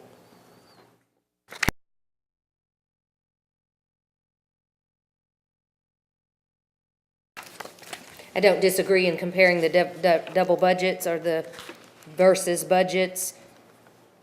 This particular one, of course, is what you're monitoring very closely on your Yes. expenses.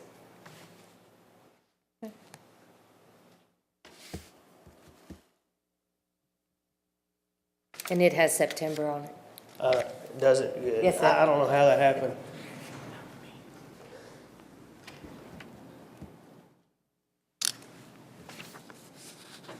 And I think more importantly would be the projected versus actual revenues.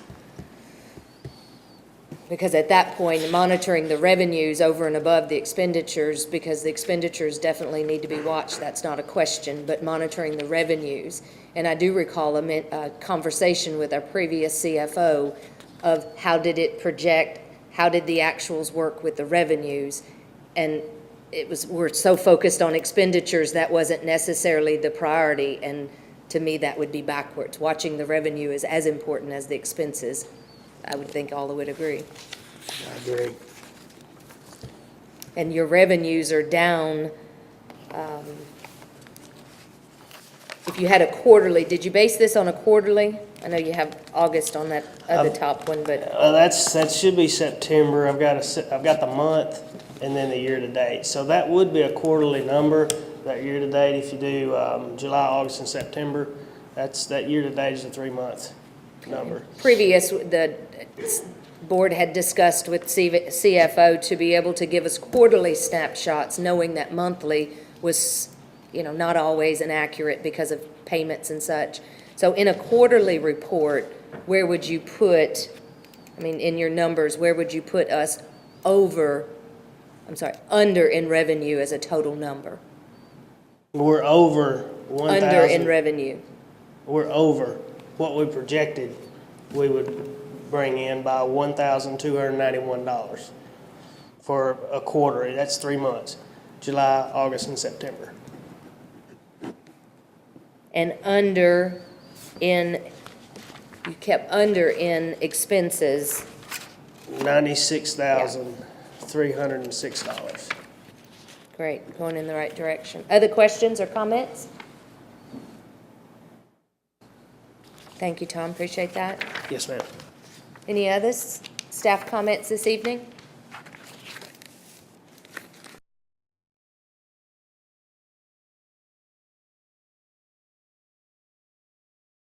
I want to thank several people, and I'll probably leave out somebody's name. If I do, I apologize in advance. In this procedure of repaying the overpayment of the facilities tax, I want to thank Mr. Tom, Ms. Brandy, and the city manager, and Mr. Humber, who's not here tonight. This was, it doesn't look like it'd be very complicated, but you want to be sure that since we made a mistake, you want to be sure that what you present is correct.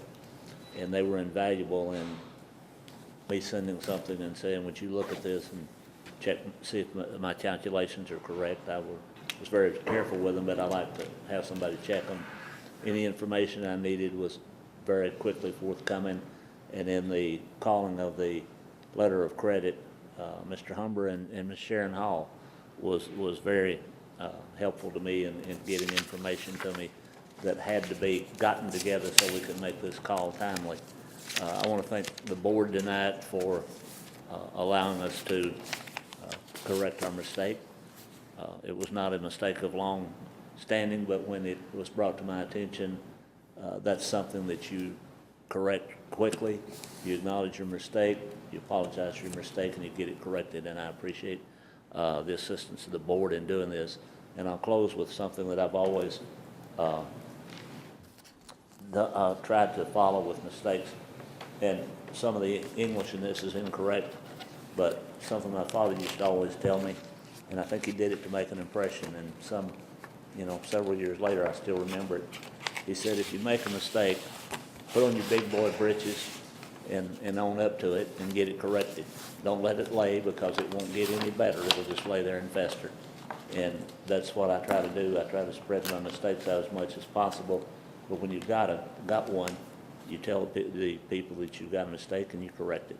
And I appreciate the assistance of everyone in getting our mistake corrected. Thank That's all- you. That's all I have. Comments from the commissioners? Commissioner Sutton? Just, I want to take the opportunity to, if I may, Mayor, the last meeting we had, we introduced two of the three candidates that are running for city commissioner. Tonight, the third candidate is here with us. Mr. Walker, would you like to sit up and give us a just real brief synopsis on what you're doing? Yes, my name is Frank Walker. I'm employed with General Motors, and I'm running for city commissioner. And we're currently in the campaign mode right now. I'm also working with my wife at the Walker's Bookstore. So an entrepreneur. And that basically, I grew up here, was born and raised, went and got a degree in engineering and applying that with the automotive company. So, thank you. Thank you. Thank you very much. And I'd just like to add to everybody, early voting started yesterday. So make sure you get out and vote and voice your opinion. That's how you get recognized and how you determine what course we're going in the city and the state and everywhere. So that's all I have. Thank you. Thank you. Commissioner Johnson? Nothing, Mayor. Commissioner Bissell? Commissioner Carroll? Yes, I just wanted to take a second, Mr. Hall, and ask about the signs, the directional signs that you've been working with the chamber with, and just get a status update on that. I'm glad you mentioned signs. They have been designed, and they'll be ready to install pretty soon, won't they, Brandy? Yes. But while we're on that subject, let me go back to something that's very important that I forgot to mention. Between myself and the Safety Committee, we have created a safety lane during our parades. We have a situation sometimes that may happen.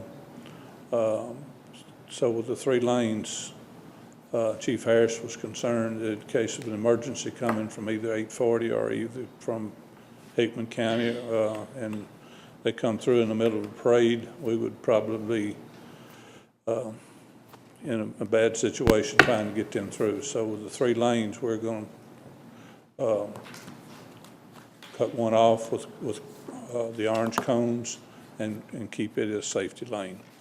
When you mentioned signs, that brought it back to my attention. We're actually going to have 3 signs printed up that we can use anytime we have an event, a parade in progress. We're going to put one of those on the other side of 840, and we're going to put one on 96 where they can change their route before they get to the parade.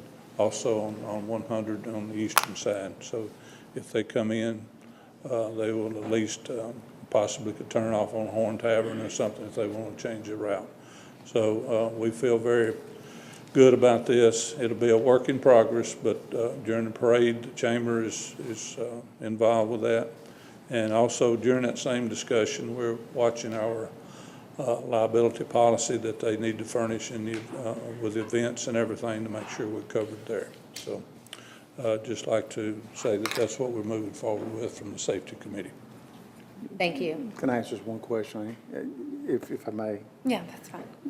The Bowie Park sign coming down 96 from Franklin, can we fix that somewhere or another? It's sitting, instead of being like this, it's like this. I'll look into it tomorrow and let. If we moved it down or something a little bit further would be great, before we get it. It's Okay. not appealing. So, Okay. thank you. I'll look into it tomorrow. And then the only other question I had was the signs that were put up by the chamber and the pole. I know there was some discussion that we could potentially take those down if our bucket truck, but I was curious, did the chamber pay for those signs? Yeah, yes, ma'am. Okay. They wanted a donation from the city, but the city couldn't afford the donation this year, so that's another thing I had to turn down. I have to do some of those things.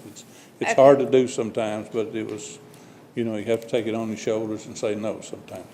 And then the other question is, have we looked at potential other signage for the city, like to put up there? I mean, it was nice having the signs up there for event, for like, yeah, holidays or different season. He's gonna leave the brackets up there, so as soon as we have the money, we're gonna look into some more signs to put up there.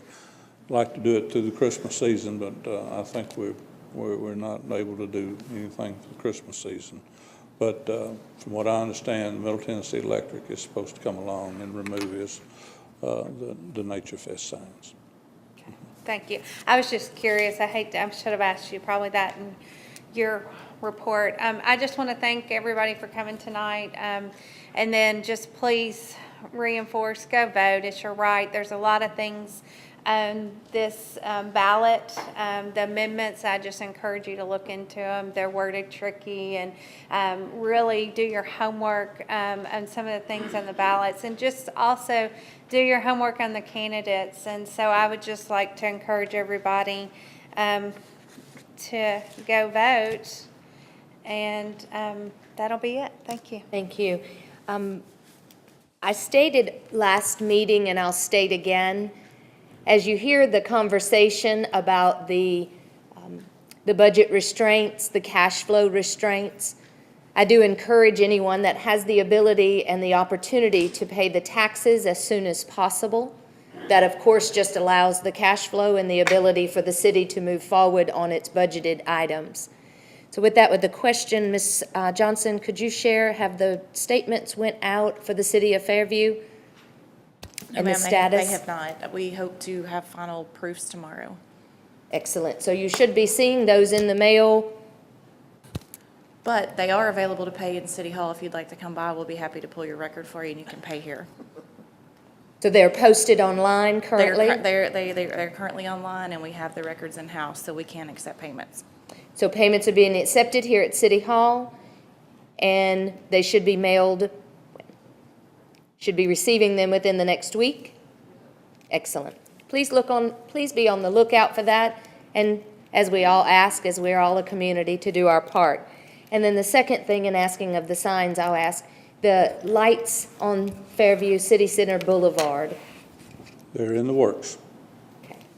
I was just hoping it wasn't that we didn't pay Yeah, the bill. no, we've got those in the works, and Frank Humber's already contacted Middle Tennessee Electric, and they'll be from Tractor Supply up to the Walmart area pretty soon. Excellent. Thank you for that update. And I think at this point, I'll just thank everyone, and please honor those who fight for our rights and go vote. Motion for adjournment? Move adjourn. All those in favor? Aye. Good evening. Thank you for your attention.